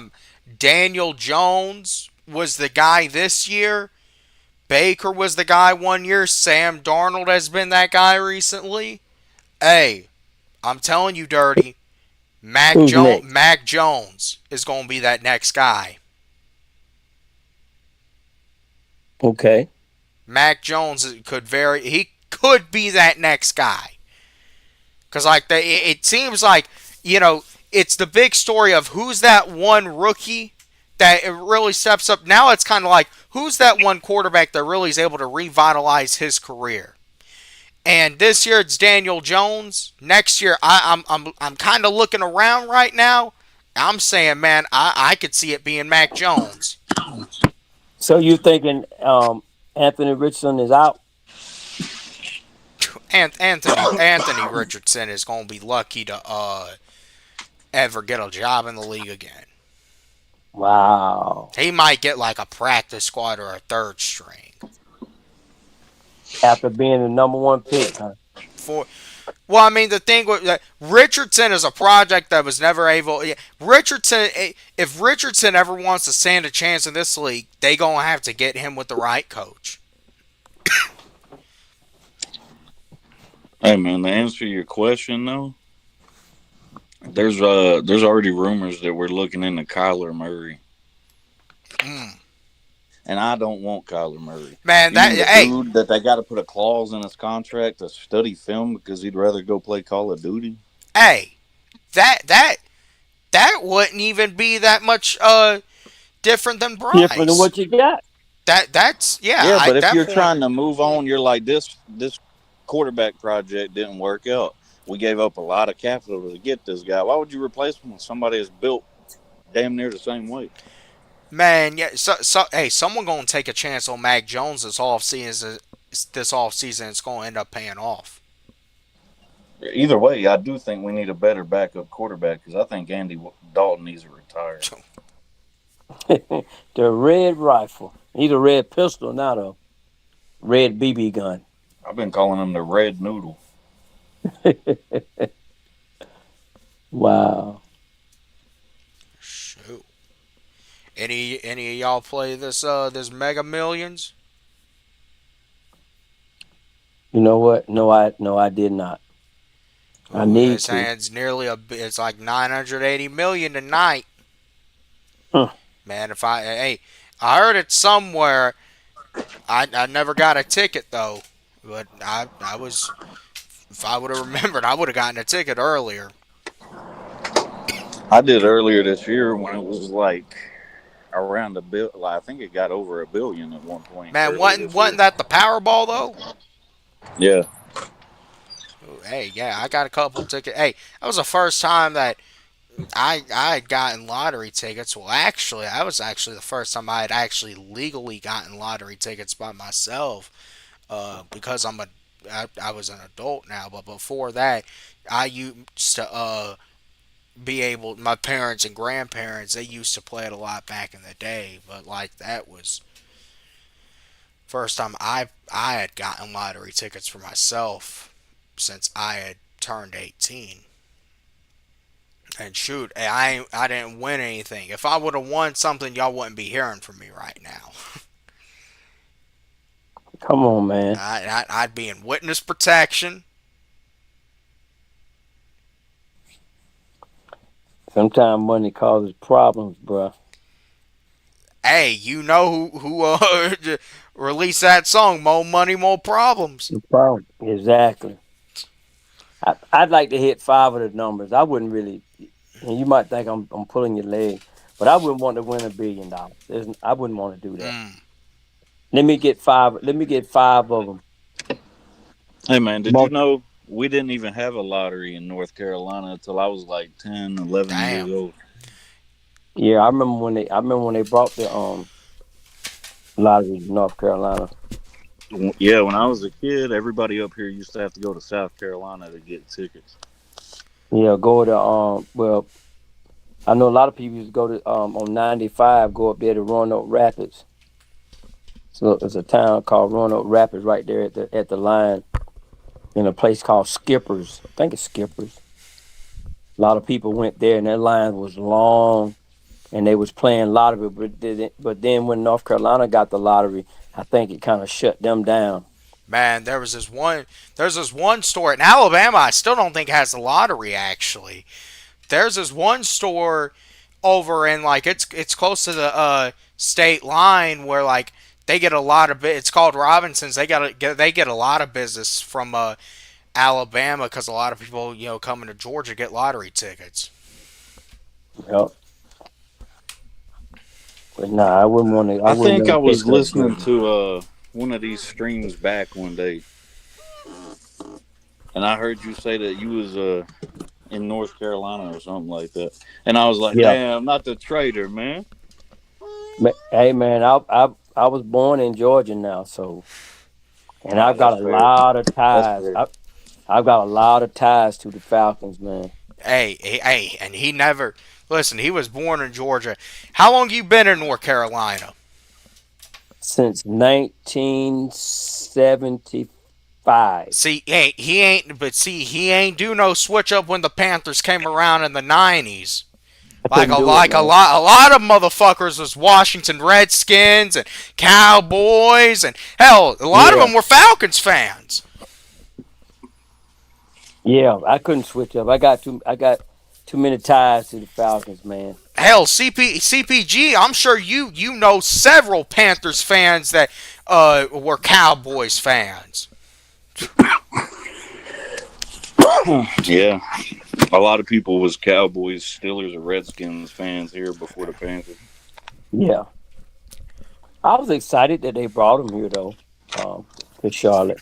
Well, he moved here before we even had an NBA team. We didn't have no Right? pro sports when he moved here. Nah, Shoot. they ain't have nothing. The biggest thing, the biggest shock that I had was the college scene.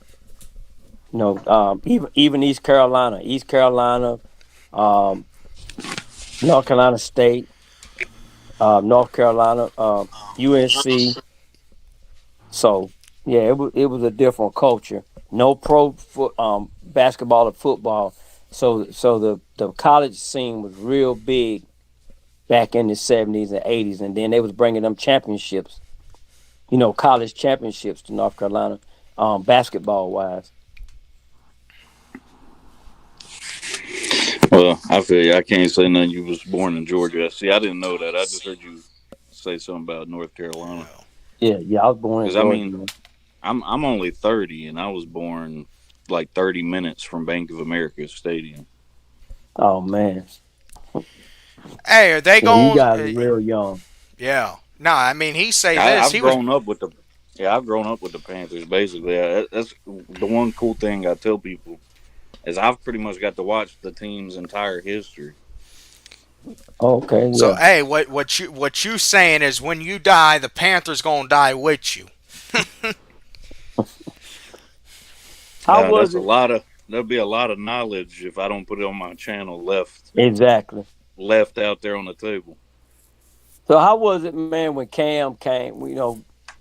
Being a fan of and being in that area, and Cam Oh was your man, quarterback. man, I could tell you several stories about that, but I remember, man, because when I was a kid, Steve Smith was my favorite player. He's still my favorite Panther of all time. But that 2010 season when Jimmy Clausen was our quarterback, I was in high school, and people at school, and you got to remember, I go to school like 35, 40 minutes. My high school was 35, 40, 45 minutes away from the stadium. And I got people asking me, why do you still root for the Panthers? They suck. I said, because that's my team. And I was watching Cam in college that same year, and I was like, man, this is who I want. People was talking about Andrew Luck. I was like, nah, give me Cam Newton. Look at what he's doing with Auburn. Hey, So I was on the Cam Newton hype train before they listen. ever even talked about us getting him. And Cam was the man everywhere he was too. He was the man. They used to always say he was the man at Westlake, he was the man at Auburn, and he was the man up in Carolina. He just wasn't the man at Florida because Tim Tebow was the quarterback Well, at I the mean, time. shoot, his Florida time don't really even exist.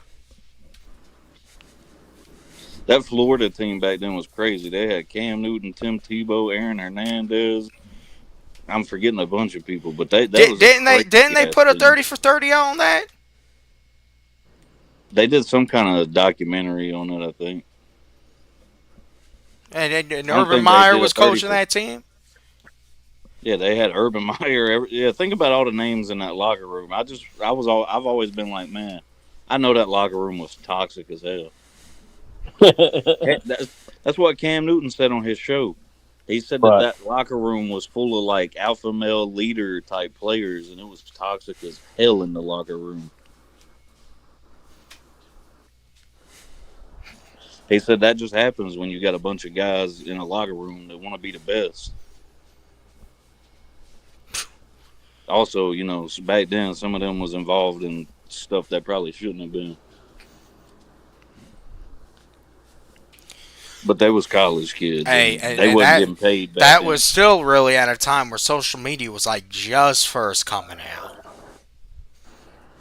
And college players wasn't getting paid back then either. Mm-mm. Oh, Not well, that not NIL would legally. have been crazy back then.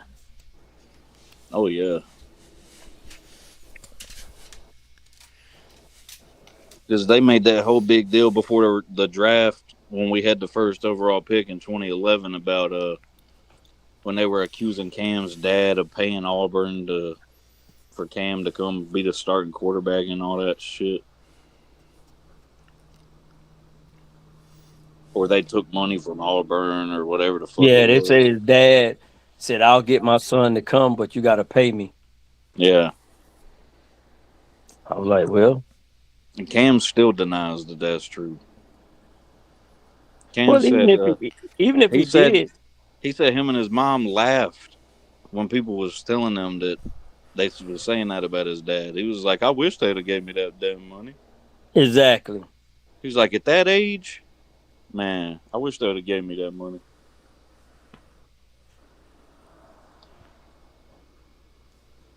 I just want I ain't gonna lie to you. There's been Panthers fans for years that said we gonna be cursed till we make things right with Cam Newton, and I'm starting to believe it.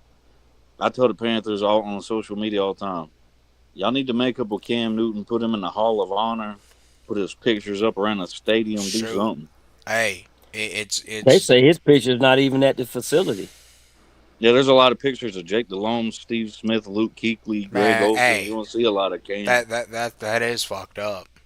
That's disrespectful there. That is because man, hey, I you think think David Tepper don't like him, man, because man, Cam wasn't Tepper's quarterback. Cam was Jerry Richardson's quarterback. you think about the Carolina Panthers. There's a lot of for a young team. Carolina's had a lot of great players roll through. Man, when you think about the Panthers, you think about the Cam Newton. You think about Cam Newton, Luke Kuechly, Steve Smith, You think about Cam Julius before all of Peppers. them. Though. You think about Cam. Who Yeah, was but I'm saying you think about players like that, like yeah. Julius Peppers last year became the first player ever drafted by Carolina to get inducted in the Hall of Fame. Yeah. Hey, who was the other linebacker that played with Kuechly? Thomas Davis. Man, Yeah. them He was a good guys one. were the best We used to call linebacker duo. we used to call Thomas Davis the mayor of Charlotte. Man, them guys look, one guy would cause the chaos and the other linebacker would make the play. They were so good together because Luke said even the things that he might not have picked up on, Thomas Davis would be like, they usually run this in this situation right here. Them guys were And, good, man. They and played great together. Said he watched so much film that's why he was able to tell the whole defense exactly what the offense was running. Because you'd watch the top 100 and players from around the league would go, he called out like 25% of our plays at the line. Yeah, Luke was he was that guy. I don't think enough players watch enough tape like that, or they just don't know what to look for when they watch tape. Phew. Yeah, I don't think. Man, they ain't all into tape today. They just all up in their feelings. Yeah, They, you they need they on to. that social media, man. Them guys, they want to be video sensations. Then you tell them sit their If it was ass me, down. A lot of them will start crying and complaining about their mental health. if I was a coach, I'd be making everybody watch film, and I'd come in and I'd ask questions about the film to make sure y'all watched it.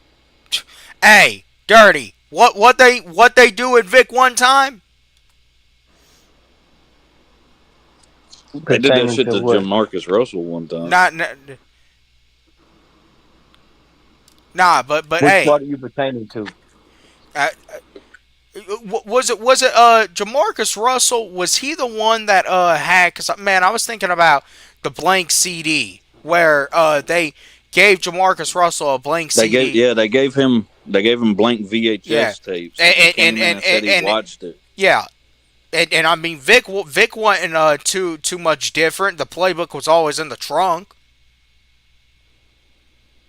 Man, He Michael Vick was so good. I remember watching the news when all that shit about the dog fight and shit broke out. I was like, damn, man. I was it's a conflict thing because I thought I liked Michael Vick as a player, but I hated that he played for y'all because I've seen all the. I mean, everybody's seen it. You've seen all the highlights of Michael Vick where he's just running past Panthers defenders like it ain't shit, making us look hey him stupid. gliding in the air that one time. But you could say the same thing about Steve Smith did that to the whole division for And he was a dog, a decade man. and a half. Yeah. We all had players Hey, in this division that was like that that's we why I all was hated to play saying every year. this division. We was talking about it earlier, and man, I'm glad you in here now. This division ain't what it used to be. This used to be the most Yeah, bro. competitive division in football. If you Well, man, and see, like, here's the ask thing: me. we had some good years, and then we had some bad years, like 2014. But man, regardless, it was competitive. It felt like, you know, it really felt like just about every year outside the Bucks, any team, they had a chance if just a few things were the difference in just about the Falcons, the Panthers, and even the Aints being, able to win the division. But Even 2014, when the whole division sucked, it came down to I think that last regular season game between us at the Georgia Dome. hey, y'all got Mike Smith fired. Shoot, y'all good fucking I, I was at that game. yeah. Yep, I was at that game. That Hey, was terrible. Yeah, I remember I that think we game. kicked Matt Ryan off late in that one. Yeah. Hey, do Man, you think that that hit that Debo Jones gave Cam at the goal line in the Georgia Dome changed his career? I don't think that's what did it. I think it was man, it was that Super Bowl. no. Nah, See, people say that all the time, but listen, man. I think, well, As a Panthers fan, I remember it a little differently because listen, 2016 we sucked after the Super Bowl. We had the Super Bowl hangover. 2017 we were a playoff team, but we lost to the Saints because by the time we got to the playoffs, we literally was calling up practice squad wide receivers because everybody was hurt. And 2018, well, now I will say Cam Cam was on pace to have a better year than his MVP season in 2018 you're right. before TJ Watt drilled his fucking helmet into Cam's throwing Yeah, shoulder. I was going to say now. I think the Super Bowl did reveal a lot about Cam mentally. I think it revealed a lot about him mentally. Man, Cam was the highlight god. He was Superman. He was a one man crew. But you're right. If you know, it kind of goes to show, man. If he never suffers that injury against Pittsburgh, I mean, There's a lot of things about that Super Bowl you could say if it went different. I mean, right. because yeah, the fumble thing. We all know, everybody talks that to death like 28-3. We hear it all the time, like y'all hear that all the time.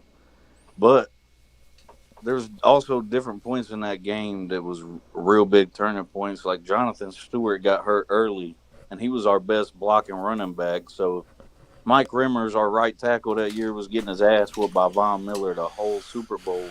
And we had, like, I think Fozzie Whitaker and damn Mike Tolbert back there trying to help block. And they were never really that good of blocking running backs. And then there's that catch Jericho Cotchery made that the referees reviewed. Even the commentary said that looks like a catch. And Cleet Blakeman, I hate Cleet Blakeman, by the way. If he ever officiates y'all's games, I swear he was calling shit to benefit the Broncos. And I don't like blaming the refs, but Jericho Cotchery caught a pass. Cleet Blakeman says it was incomplete, even though the video evidence showed that he completed all the damn rules they go over to constitute a catch. And the play after that, Cam said that Devin Funchess was wide open, and that's when Cam got strip sacked for that fumble. mm.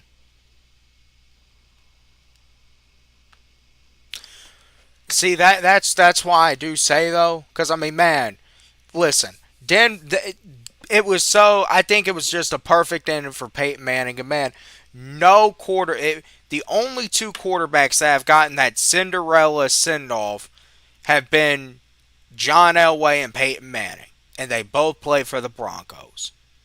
And like I tell y'all all the time, I call it the I-85 curse. Because man, what man? Now I'll never forget heading into that week, and man, I was still real young at the time, but like a lot of people I'll never forget thought, man, there was a lot of shame. Man, Carolina was going to win a Super Bowl before us. I'll never forget my dad saying, "Watch Denver win this fucking game." He said, "Man, I don't know.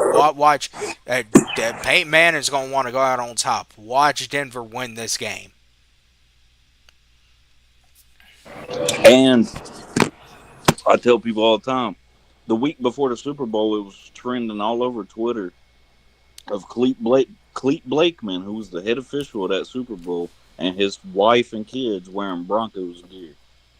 Wow. Now the NFL rules is that if an official associated with a matchup, if he's a fan of either team, the league has to pull him from the game. And I know this because it was about 4 years ago when we played the Saints in Charlotte. They removed one of the refs right before the game because they found out he was a Saints fan. Wow. I was like, y'all couldn't do that for the Super Bowl? Y'all wanted Peyton Manning to win, bro. They wanted that feel good Cinderella story riding the sunset ending. Yeah, look, that's content for later. I've always said the league. I think the league's a little racist, and they didn't want a cocky, confident black man from Atlanta, Georgia, to be the face of the league. He was on his way to being It it. probably it probably would have hurt him at the time. And then the very next year. See, that's why I've never said, and I'm not saying that Super Bowl was rigged against us, dirty, because it wasn't. We had the lead. We should have ran the ball. But there's just so many things that it's just so convenient and such a coincidence that, man, it's just these narratives. It fall perfectly into place for that game. Now, I will tell you, I was one of the first people to talk shit when y'all lost the year after us. Yeah. But I tell people all the time that was only because when we lost the Super Bowl the year before y'all, the first people to come talk shit was Falcons fans. So I was just Wow. returning the favor when y'all lost. Right. We were listen. We Because were there, always. when y'all was up in that Super Bowl, I was like, "Fuck, we're gonna be the only team in this division without a ring." And I don't know if you know Eagle Speed that used to be here on Oh yeah, YouTube. yeah. He was saying it ain't over yet, y'all. And then after halftime, the momentum slowly started shifting. I was like, I'll be damned, this damn Eagles fan done called the damn game. And then, man, a year after they won the fucking Super Bowl. Yeah, the Eagles have been weird. They win their first Super Bowl, and then all of a sudden, even though they have to get a different quarterback, they manage to stay a good team. Right. They just won their second Their too, but general manager is doing some fucking work, man. He's constantly bringing in talent to keep them competitive and help them out. I think that might be the new way you got to play the league. You got to make trades, and I don't know how the Eagles have any draft capital or anything anymore. They make Exactly. trades all the shoot, time. hey, they still, it feels like they'll clock in a good draft class every year. I don't know how they do it, man. Hey, that I have It's always like how said, we used to. Philly's GM is on a different level than everyone else. It's like how we used to talk about the Saints and their cap being in cap hell for so many years. We none of us, everybody in the NFC South was always like, how do they keep getting away with being like negative in cap every year and still can sign all these players? Because I'm pretty sure the league fines you or fines the owner of the team if you're like negative in cap. Look, they don't worry about that as long as they don't take the players or picks. I just want to know how much money New Orleans was spending to stay in cap hell. Man, those Man, Because those now they've been in that that's situation for many years. well, that's why they're in the situation they're in now. Oh, Because it's coming full circle. they stayed in cap hell for so long to keep that team around Drew Brees until Brees' arm gave out on him and Sean Payton got fired. And he's doing well in Denver as we speak. well, Yeah, look what which he's shows that doing. New Orleans might have been a little dumb for giving up on him. He just needed the right quarterback. Well, man, well, look, the Saints are fucking garbage. Man, look, you want to talk about an organization No, that that's what I'm saying though. has Like, why truly fire the been coach? a shit show their entire existence. The only difference I truly say between us and the Saints is the Saints, they struck gold one time with their coach. They They had a literally Cinderella story at they 3 years after exactly. Katrina. They caught What like lightning in a bottle one time with their head coach. wait That's the was it 3 or 4 years it after was Katrina? it was like four. Yeah, I think Katrina was '05. Yeah. But hey, Dirty, ain't that right? The only difference between us and the Saints is that they caught lightning in a bottle one time with their coach. And they made it count though. They made it count, but that's the only difference between us and the Saints. And in our entire franchise's history. Hey, we have both. I mean, look, Drew Brees is better than Matt Ryan, but Matt Ryan has an MVP. Drew Brees has a Super Bowl, but Matt Ryan has that MVP. Drew Brees doesn't. I would overall say they are both. They are both. Drew Brees is definitely a future Hall of Famer, and Matt Ryan will not be first ballot, but I would think that Matt Ryan has to get in eventually. I'm disappointed Luke Kuechly didn't make it first ballot last He year. didn't. He didn't play long enough to be a first ballot. If I he, still think in what he did in the time he played, I when get when that. he retired, he from the moment he entered the league, he led in tackles, interceptions, all He that shit. retired at like 29, didn't he? Yeah, See, he's like 3 years older than me. man, So look, yeah, hey, if Luke Keithley never dealt with all those injuries, he could still be playing today. I miss Luke all the time, man. Sometimes I watch linebackers play for us now, and I'm like, Luke would have fucking snuffed that out in about 2 seconds. Has anyone ever wore 59 since Luke Keithley left? Nobody has wore 59 since Luke left, 89 since Steve Smith left, or number one since Cam Newton left. Wow. What about Pepper's number? Yeah, that plenty of people have wore. There was people wearing 90 before Julius Peppers came back to the Panthers. Frank Alexander wore it for us for a long time. Oh. Um, See, I was wondering if y'all I think somebody might wear it now. have y'all Probably ever one of officially retired numbers. the only retired number we got is 51 because Oh, Sam that's Mills Sam wore Mills' 51. number. Yeah. Hey, I've always Yeah, the said, whole keep. We can't have our motto be keep pounding and not have Sam Mills' number retired yeah. because that's where keep pounding came from.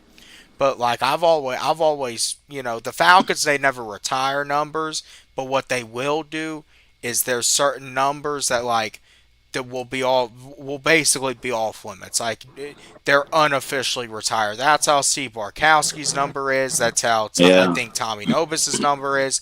I think that's how Jesse Tuggle's number is. That's how Matt's number is going to end up being. No one's wearing that too for I think probably ever again. yeah. Steve Smith ain't played for us in like 12 years, and ain't nobody wore 89 since because the Panthers know that we would all be mad as fuck. And they That would be disrespectful to one of the greatest players in And Carolina hey, Panthers history. Steve Smith will run his fucking mouth too. And he back it up. Yeah, and David Tepper did all that work to mend the relationship between the Panthers and Steve Smith. He ain't gonna fuck it up. But why won't he? Why won't he do it with Cam? I've been wondering why he won't. I'm gonna answer that in a second.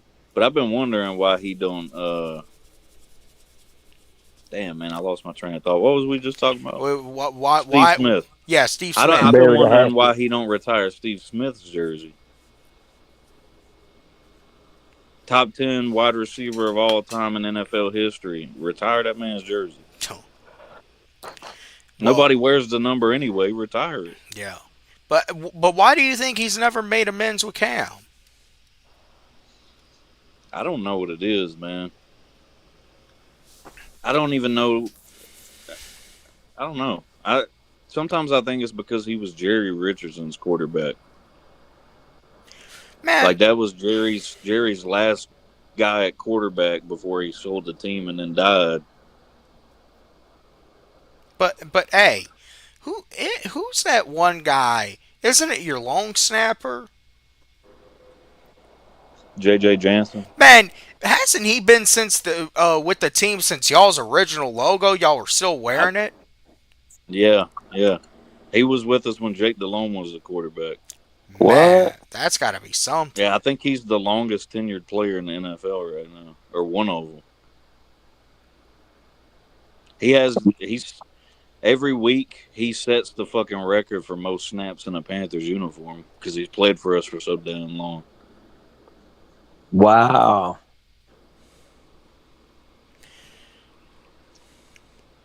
He played for us through Jake Delhomme, Jimmy Clausen, Cam Newton, Teddy Bridgewater, Sam Darnold, Baker Mayfield, Cam Newton again, Bryce Young. So, man, all that, man. Yeah, he's an Iron Man, and he's a Uh, uh, Man, we thought Jake was an Iron Man. I mean, long wow. snappers don't do nothing but just give the ball to the damn Nah, corner. but hey, that isn't. You think y'all gonna put him in the Ring of Honor when he's done? The long snapper, I mean, shoot, he been with y'all for a long time. as much as they love him, they actually might do that. Wow. Got one job. I've been to most of because we didn't even start expanding the Hall of Honor till Tepper bought the team, and I think every time but one that we've added people to it, I've been there. Well, last year I think, no, the year before last, one of the two. We played whoever we played, but we inducted Julius Peppers and Musa Muhammad in the Hall of Honor, Musa and I was Muhammad, like, that was that's another why I good one wanted. y'all had. That was the whole reason I wanted to go to that game. I was like, dude, I grew up with them. I got to go to this game.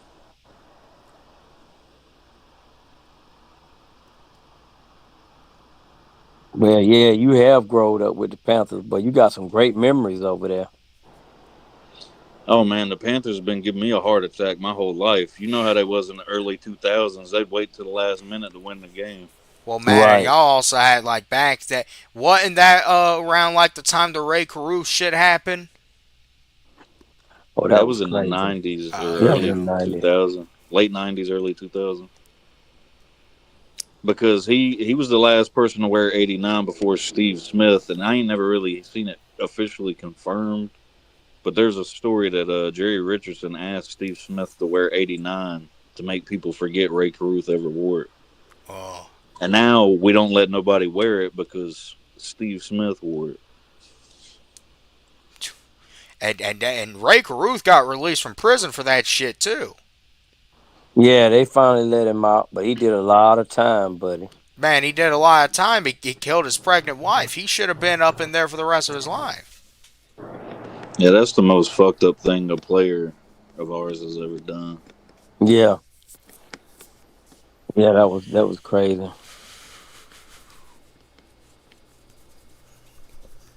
Yeah, hiring a hitman to kill your baby mama and driving through the streets of Charlotte. Oh shit, wasn't even his wife, but I mean, was his baby mama? Yeah. Man, I watched that That's whole why his son. documentary. Man, that shit was. That's He why his should have never son's been got all let them out. deformities and disabilities Yeah, and because he shit. lost all Because that oxygen. yeah, and he wouldn't. I don't think she was like full term anyway. So I mean, he was premature and all that. Shoot, yeah,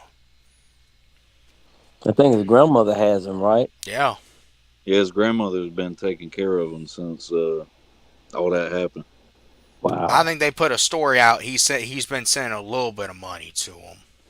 Yeah, a while back, the news stations here in Charlotte was doing a story of checking up on them, getting an update from him and the grandmother.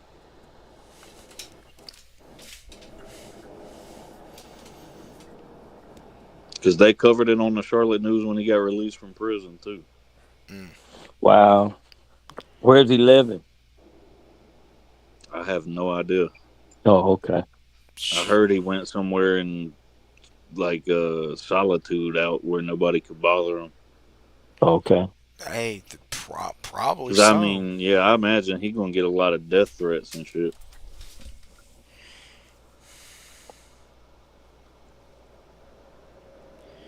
I Man, forgot all about that guy. where's He wasn't even that good in the league to be doing all that either. yeah. He's like, no, she gonna make me pay child support and fuck my life up. That's You ain't all it that, was. you ain't even that good. Well, didn't Get he get better. drafted kind of high? I mean, they didn't pay in the NFL as much as they do now, but man, play harder, get you a bigger contract, you'll be good. Right. Yeah, that was tragic. That was sad, man. And Yeah, I don't I even noticed they think of don't that bring it dude's up. name unless somebody else brings him up. Right. I hadn't even thought about that guy. So you know that's bad because people don't even bring up Greg Hardy. If we was any other team, they'd probably be talking about. That's why you got players that slam women on a bed full of guns and shit. Shoot. Man, they saying he's somewhere up in the Pittsburgh area now. Yeah, Who? I don't think he wants to be in the Carolinas after that shit he did. No. Oh no, he got too many people up after him. Everybody down here knows who he is. Wow. Well, probably most people. Well, There's them weirdos out there who think they better than everybody because they don't watch sports. yeah. Hmm. Man, nobody thinks you hard or cool because you don't watch sports, bro. I don't care. We doing stereotypical straight man shit. We like sports, bro. Man, Right. a lot of them sissies, they doing a whole lot more weird shit than we could do watching sports. I've been watching sports my whole life, The man. same here. I'm sure Dirty's been the same way too. I Man, grew I up watching a lot of Braves, Hornets, and Panthers games. Hey, man, what you think about Walt Weiss? I have no idea, man. Hmm. I'm about the same, man. The name is relevant, but we'll see. Man, it's another Bobby Cox treat. It was the most Braves thing they could have done. Right. That's why I said it's relevant. And you could probably guess who my favorite Braves player was growing up. Ooh, Hey, you see it was there. Chipper. It wasn't Chipper, was it? Yeah, Chipper Jones. Yo. Everybody loved Chipper. Everybody That's why I loves was so Chipper. pissed off though that last Chipper's last season playing for us when we played the Cardinals in the playoffs that year, and the umpire called the infield fly rule, and we lost the game. I was like, y'all really gonna let Chipper's career They end like trashed that? all of Turner. Man, they threw trash all over Turner Field that night. Yeah, because how you gonna let Chipper's last game end like that?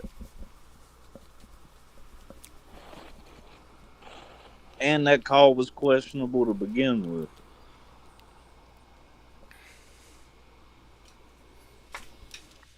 Because how often are referees really calling infield fly rules? Right. That's rare.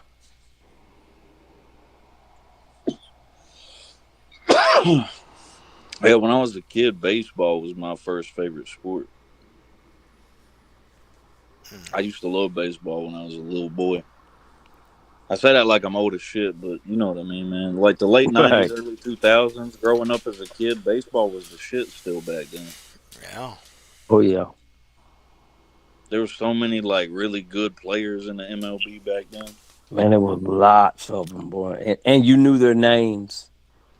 Yeah, you could just like people didn't even watch baseball. You say a name, they're like, "Oh yeah, that baseball player."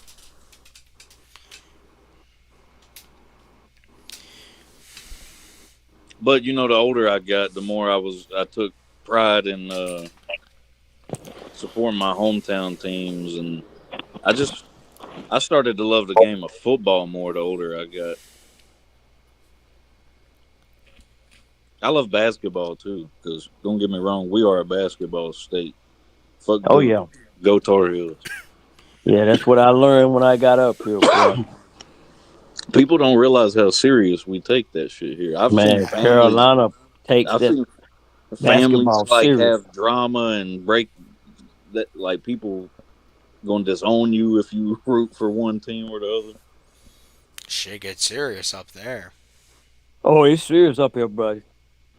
Oh yeah, we take college basketball serious. Like man, ever since I was a teenager, if we lose to Duke, if I get on my Facebook, everybody I know is talking about the damn game. It's usually Duke fans running their damn mouth. And State had their run for a while, for a few years with Valvano over there. I just tell Duke fans all the time. Yeah, that's why y'all so mad all the time because y'all always trying to catch us in championships, and every time you catch us, we win another one. Yeah, when they had Coach Coach K, K, and you had Dean over there, boy. That and then you Valvano. and then Roy Williams. Yeah, Roy. Yeah, you right, man. It was some good old days, boy. We ain't been the same since Roy Williams retired, though. I mean, we might. I'm surprised we even made it to the tournament last year, only to lose in the second round. A lot of people was mad we even got put in the tournament. They was like, "Y'all just put them in because they're a big basketball school." Of course, that was part of it. All I can say, that's the one sport where I get to talk shit to people because we're one of the best historical teams in college basketball. Right. We're tied for I think third most national championships in college in NCAA. Who's the top? UCLA. I think UCLA, Connecticut's up there somewhere too. Okay. Yeah, But yeah, we're tied in third with like is it Kentucky, something like that, Kansas maybe. Because hell, Kansas beat us in the last time we was in the shit. Kansas beat. Man, I feel like ever since I was a kid, we always lose to Kansas in really important games. yeah. Kansas is that team that you think you there and you got to play them, you in trouble. My bad though, man. I didn't mean to switch up the football. Oh nah, man. Hey, Oh, it's that's hey, shit just flows, man.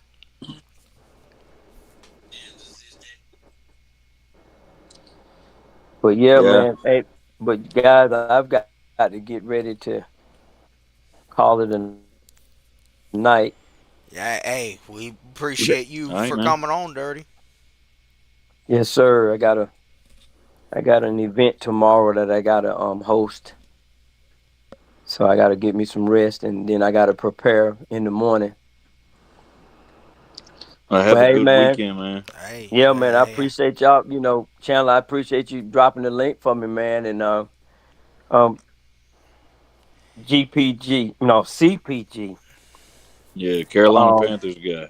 okay. Well, hey, man, I'll be reaching out to you, man. You say you got a platform? Yeah, I got a channel on YouTube. Okay, I'll send you his stuff, man. I'll send you okay. his stuff. Cause look, I want to go to the. I want to be able to go to the Falcons Panthers game, but I just haven't had much success in my ticket search. So maybe by you being there, you can kind of give me a better. Um, you might know something that I need to know. Are you talking about when y'all come to Charlotte? Yeah, yeah. I see them every time they come to Atlanta. I'm a season ticket. Well, I'm a PSL owner for the Falcons, but I like this. I would love to, start making it a tradition to come to Hey, Charlotte let me for tell that game. and let me tell you something Yeah, about this man. I'm still trying to go to a game when we play in Atlanta. I ain't been to that new Hey, you could stadium come y'all down to got. 85 tomorrow, man. Shoot. I got to work. uh, I got to plan Okay. that type of stuff ahead yeah, of time. hey, but Well, let like I said, we'll talk, and you know, I know a little bit of something about getting tickets there. So, and Yeah, I ain't been got the to inside. Atlanta.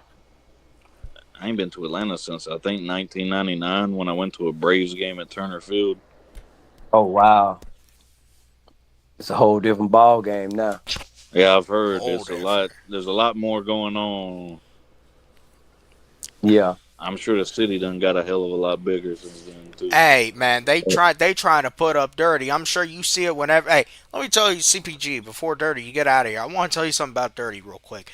It's a commitment. He makes a 7 hour drive 8 or 9 times a year, and then 7 hours back. To see this team play just about every home game. This is one of the rare ones he's missing.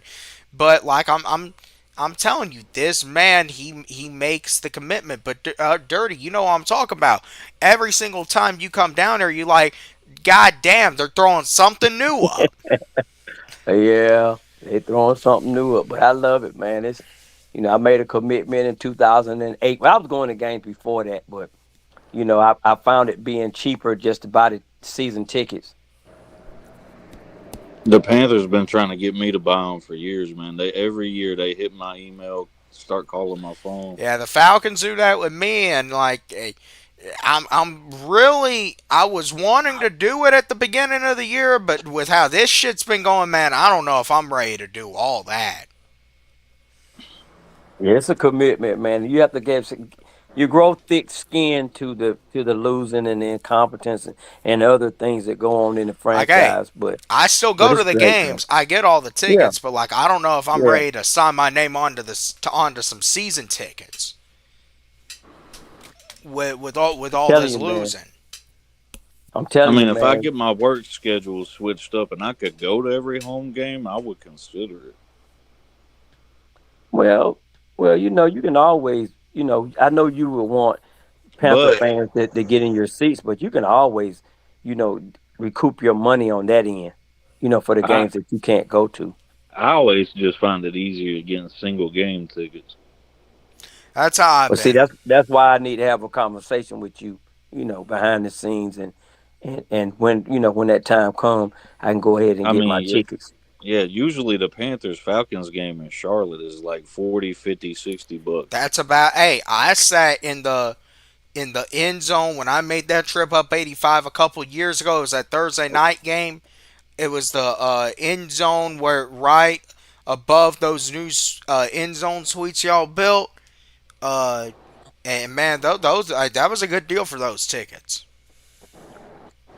You know I what? tell people too, there ain't a bad seat in Bank of America Stadium. It's not. I've sat in the nosebleeds. I've sat down there at the field. I've sat like the middle of the bowl. Like it's a.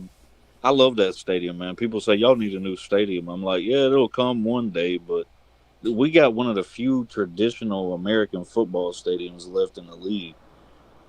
Well, shoot, ain't y'all renovating Bank of America?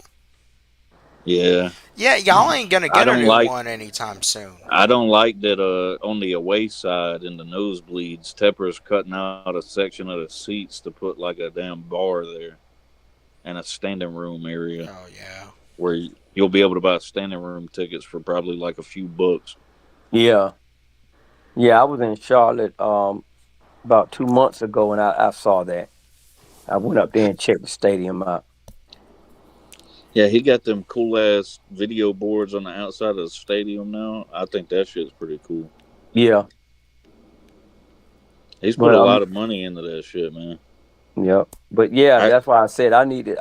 We'll talk, man, and then I'll give you my information, and then when the time come, I'll get my tickets for that game. After the I schedule, when we find out when the schedule comes out. I man. Okay, then, guys. Hey, Chandler, just hit me up, man, and let me know when you're gonna do that next video. And if you drop the link, man, I'll come through. hey, it'll be after the game on Sunday. Okay. All right, then. Yeah. You guys take it easy. Hey, take it easy. All right. Have a good weekend, man. Yeah. Hey, I was gonna tell you. You were talking about them video boards. Like that's like a lot of the shit. Blanks invested a lot into the bins. Oh, they're you know those the big ass video boards we got up now that show the replays and the score and all that. Yeah. Part of the renovation they're doing to the stadium, they're going to replace those with even more like fucking futuristic video boards Wow, apparently. man. Yeah. Nah, I mean, And I think because the renders on it, the outside where it's always had like the Bank of America stadium logo and the Panthers logo is going to just be like a big ass Bank of America stadium logo. I think yeah. I've always liked that we had the Panthers logo on that because when you pull up to Charlotte, all you see is the stadium with that big ass Panthers logo sticking out in the skyline. Yeah. I'm looking at it right now, man. Y'all gonna try to modernize it a little bit. Yeah, I think I I don't know if it's true, but I think we're supposed to be getting brand new seats because all the seats in the stadium, I'm pretty sure are the original seats Oh yeah, from man. Hey, 1996. hey. Honestly, yeah. Because I'm gonna tell you, when I went down, I could tell those seats were from the '90s. Yeah, that's from Old 1996 when they opened the old stadium. school.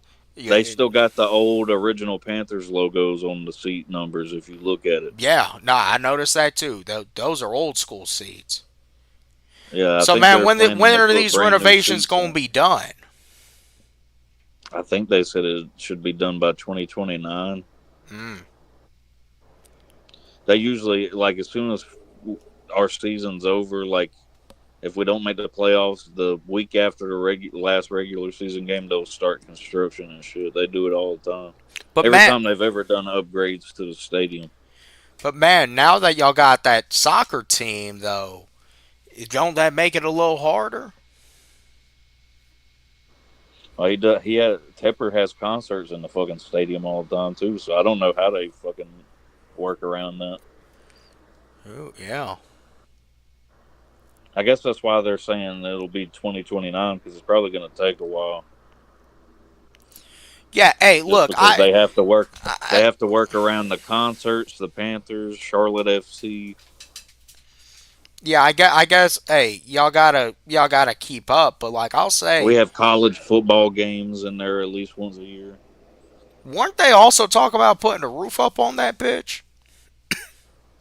He was a while back, but now that they've approved now that Charlotte approved those renovations, there's not a roof. He's just cutting a section of the nosebleeds out on the away side to put that standing room section with a bar. Yeah.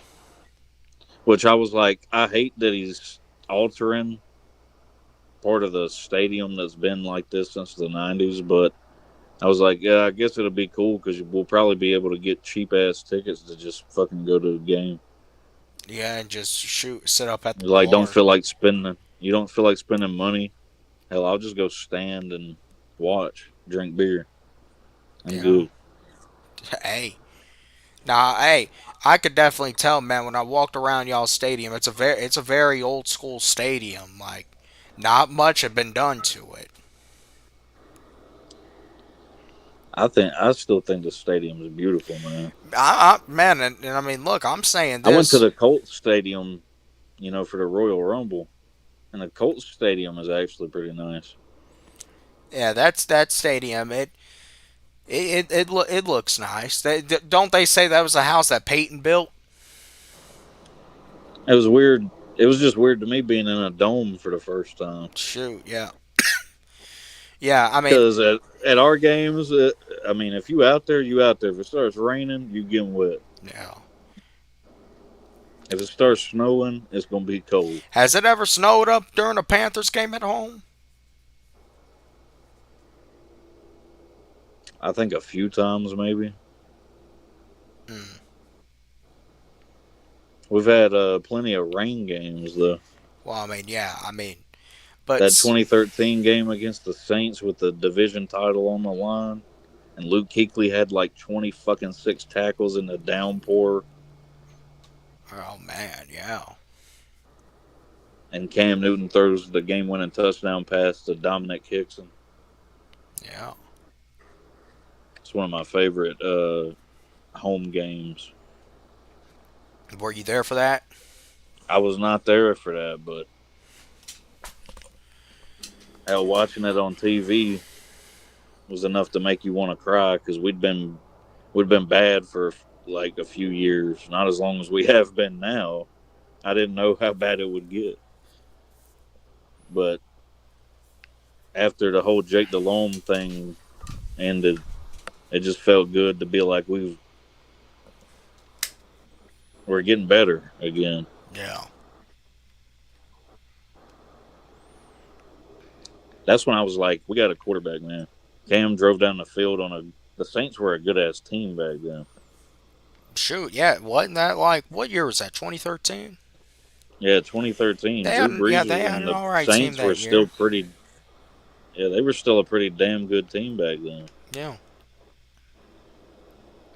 Yeah, because Yeah, that was 2013 because we won the division 13, 14, 15.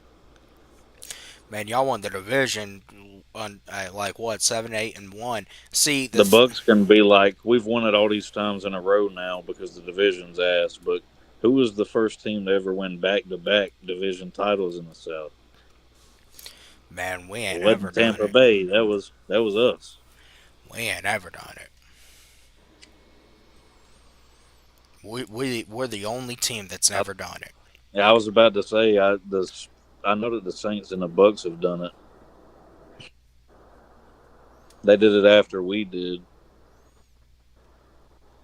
Hey, we had that one year obviously in 16, and then after that, the Saints have won it, and then the Bucks,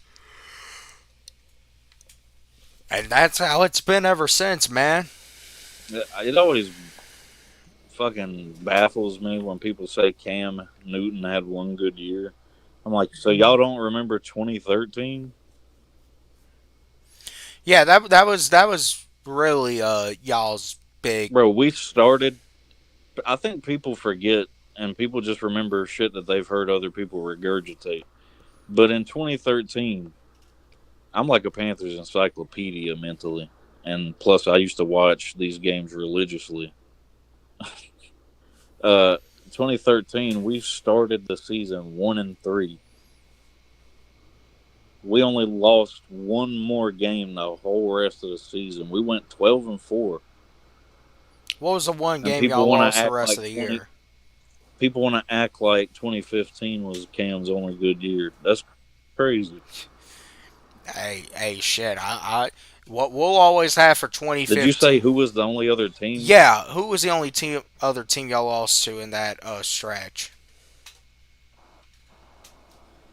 Damn, I'm trying to remember.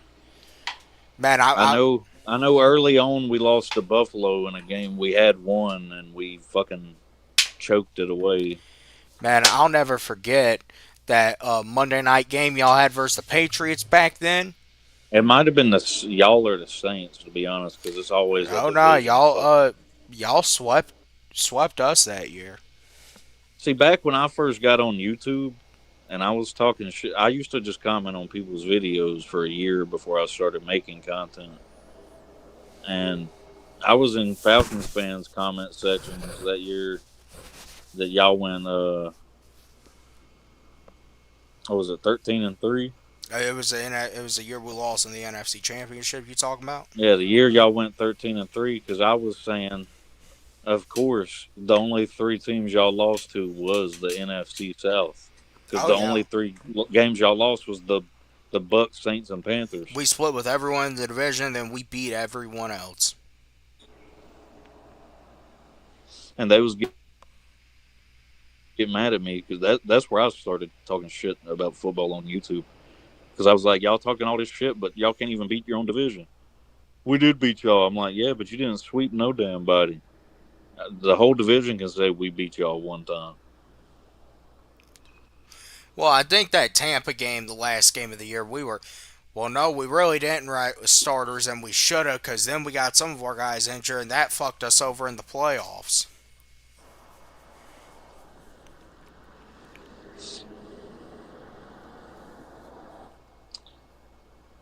I'm. I feel like what they was saying earlier. They was saying, was it Dirty? He said he was kind of nervous about this game. Yeah.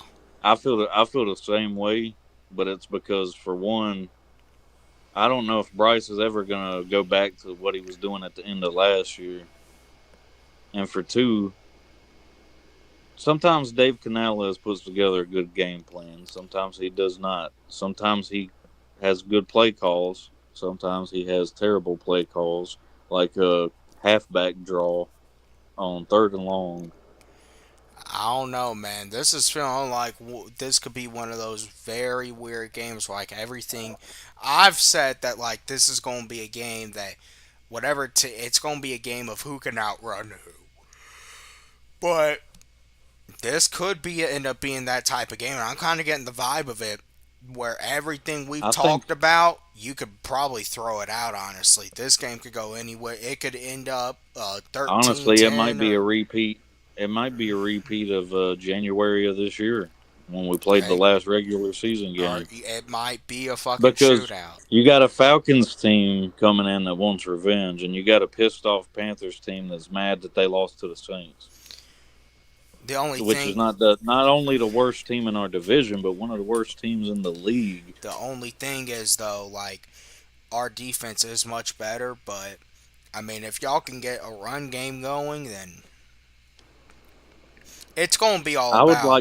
I would like Bryce to step the fuck up already. Yeah.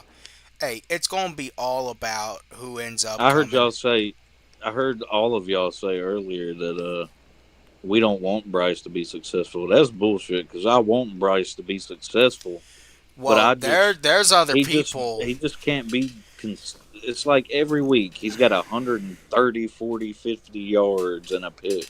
Man, there's other people though in y'all's fan and your fan base that they don't really fuck with Bryce. Period. It does piss me off though because we were sold that why Bryce and CJ were being argued over who should go first that year was because Bryce had the mental processing ability to read and react to plays like at Hey, the snap of a finger. and But they. he does not always show that Well, no, he doesn't. because like you said, when he's bad. Yeah, But he's when he's good, he's pretty damn good. what? Yeah, when he's good, he's all right. But when he's bad, man, he's bad.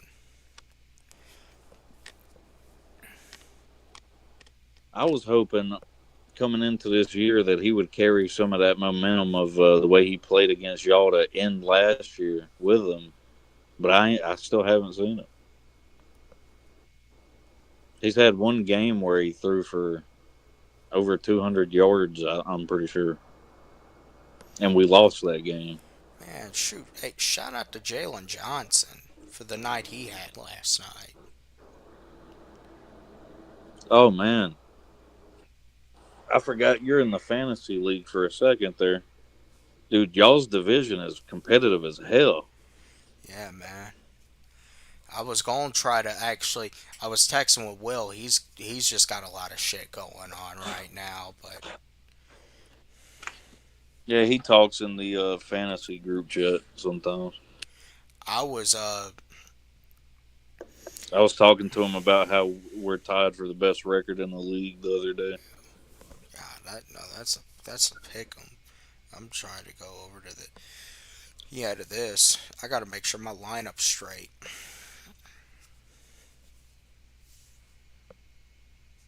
I survived a couple of pretty competitive matchups the last couple weeks in that league.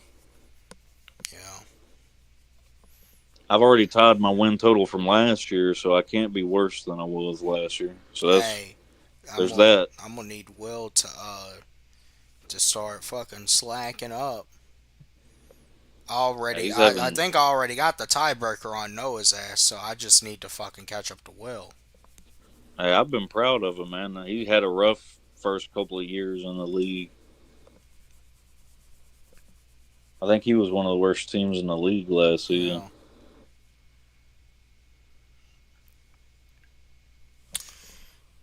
You've always floated around 500 for some reason. yeah, I think that some weeks you don't really you forget about it or something yeah, I did, yeah. Man, hey, because especially like around this there's a time of couple of year. times there's been a couple of times this year I've told everybody to set your lineups and I watched a couple of y'all go from projected to getting your ass kicked to you ended up winning because you set your lineup. Yeah, hey, hey, it's like around this time of year though. There's sometimes where like, man, honestly, I say this Tuesday.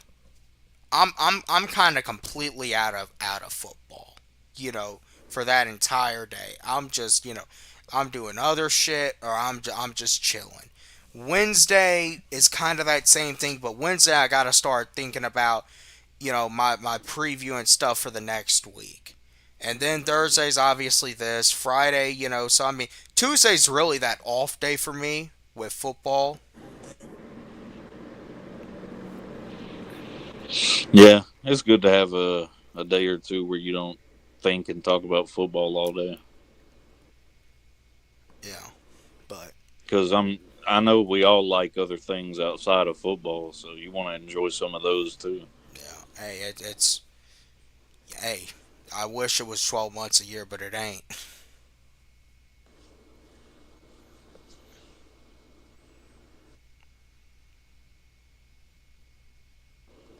Yeah, Who are y'all? So y'all play us, and then don't y'all play on Monday night after us? yeah, we play y'all this Sunday, and then we play the Niners on Monday If Night y'all want Football. any chance at the playoffs, y'all got to win one of those next two at least. I think they need to be pissed off if they want to compete with Tampa at all and try to maybe get the seventh seed.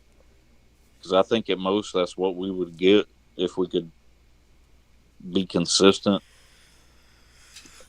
Uh, they need to play pissed off, and they have to take care of business against y'all, and then they gotta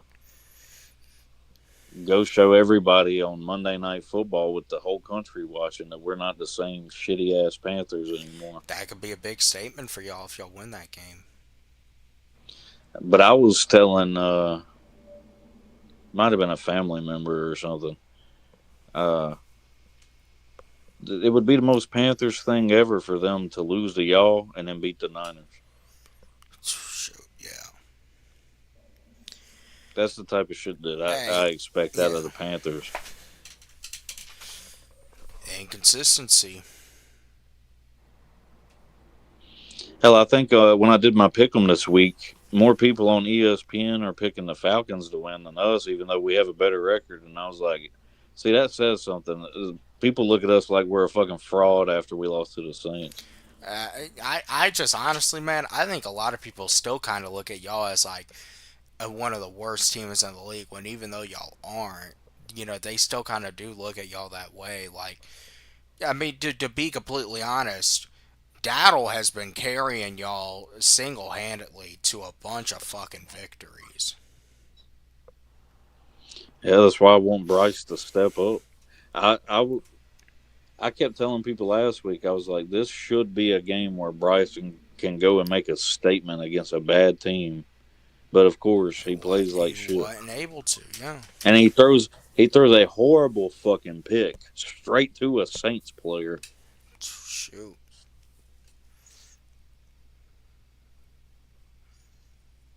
I've talked about that several times this year. What you said earlier. When he's bad, he's terrible. When he's good, he can win you some games. He's so inconsistent. That's what bugs me about him. Like Cam, I never had to worry about. I knew Cam was going to carry the team on his back if it killed him. Hey, that's how it is sometimes with those types of players. I never worried about Steve Smith back in the day. Even if the media was talking about him talking shit to somebody, I was like, he's going to back it up. Shoot. Hey, that's what they all do.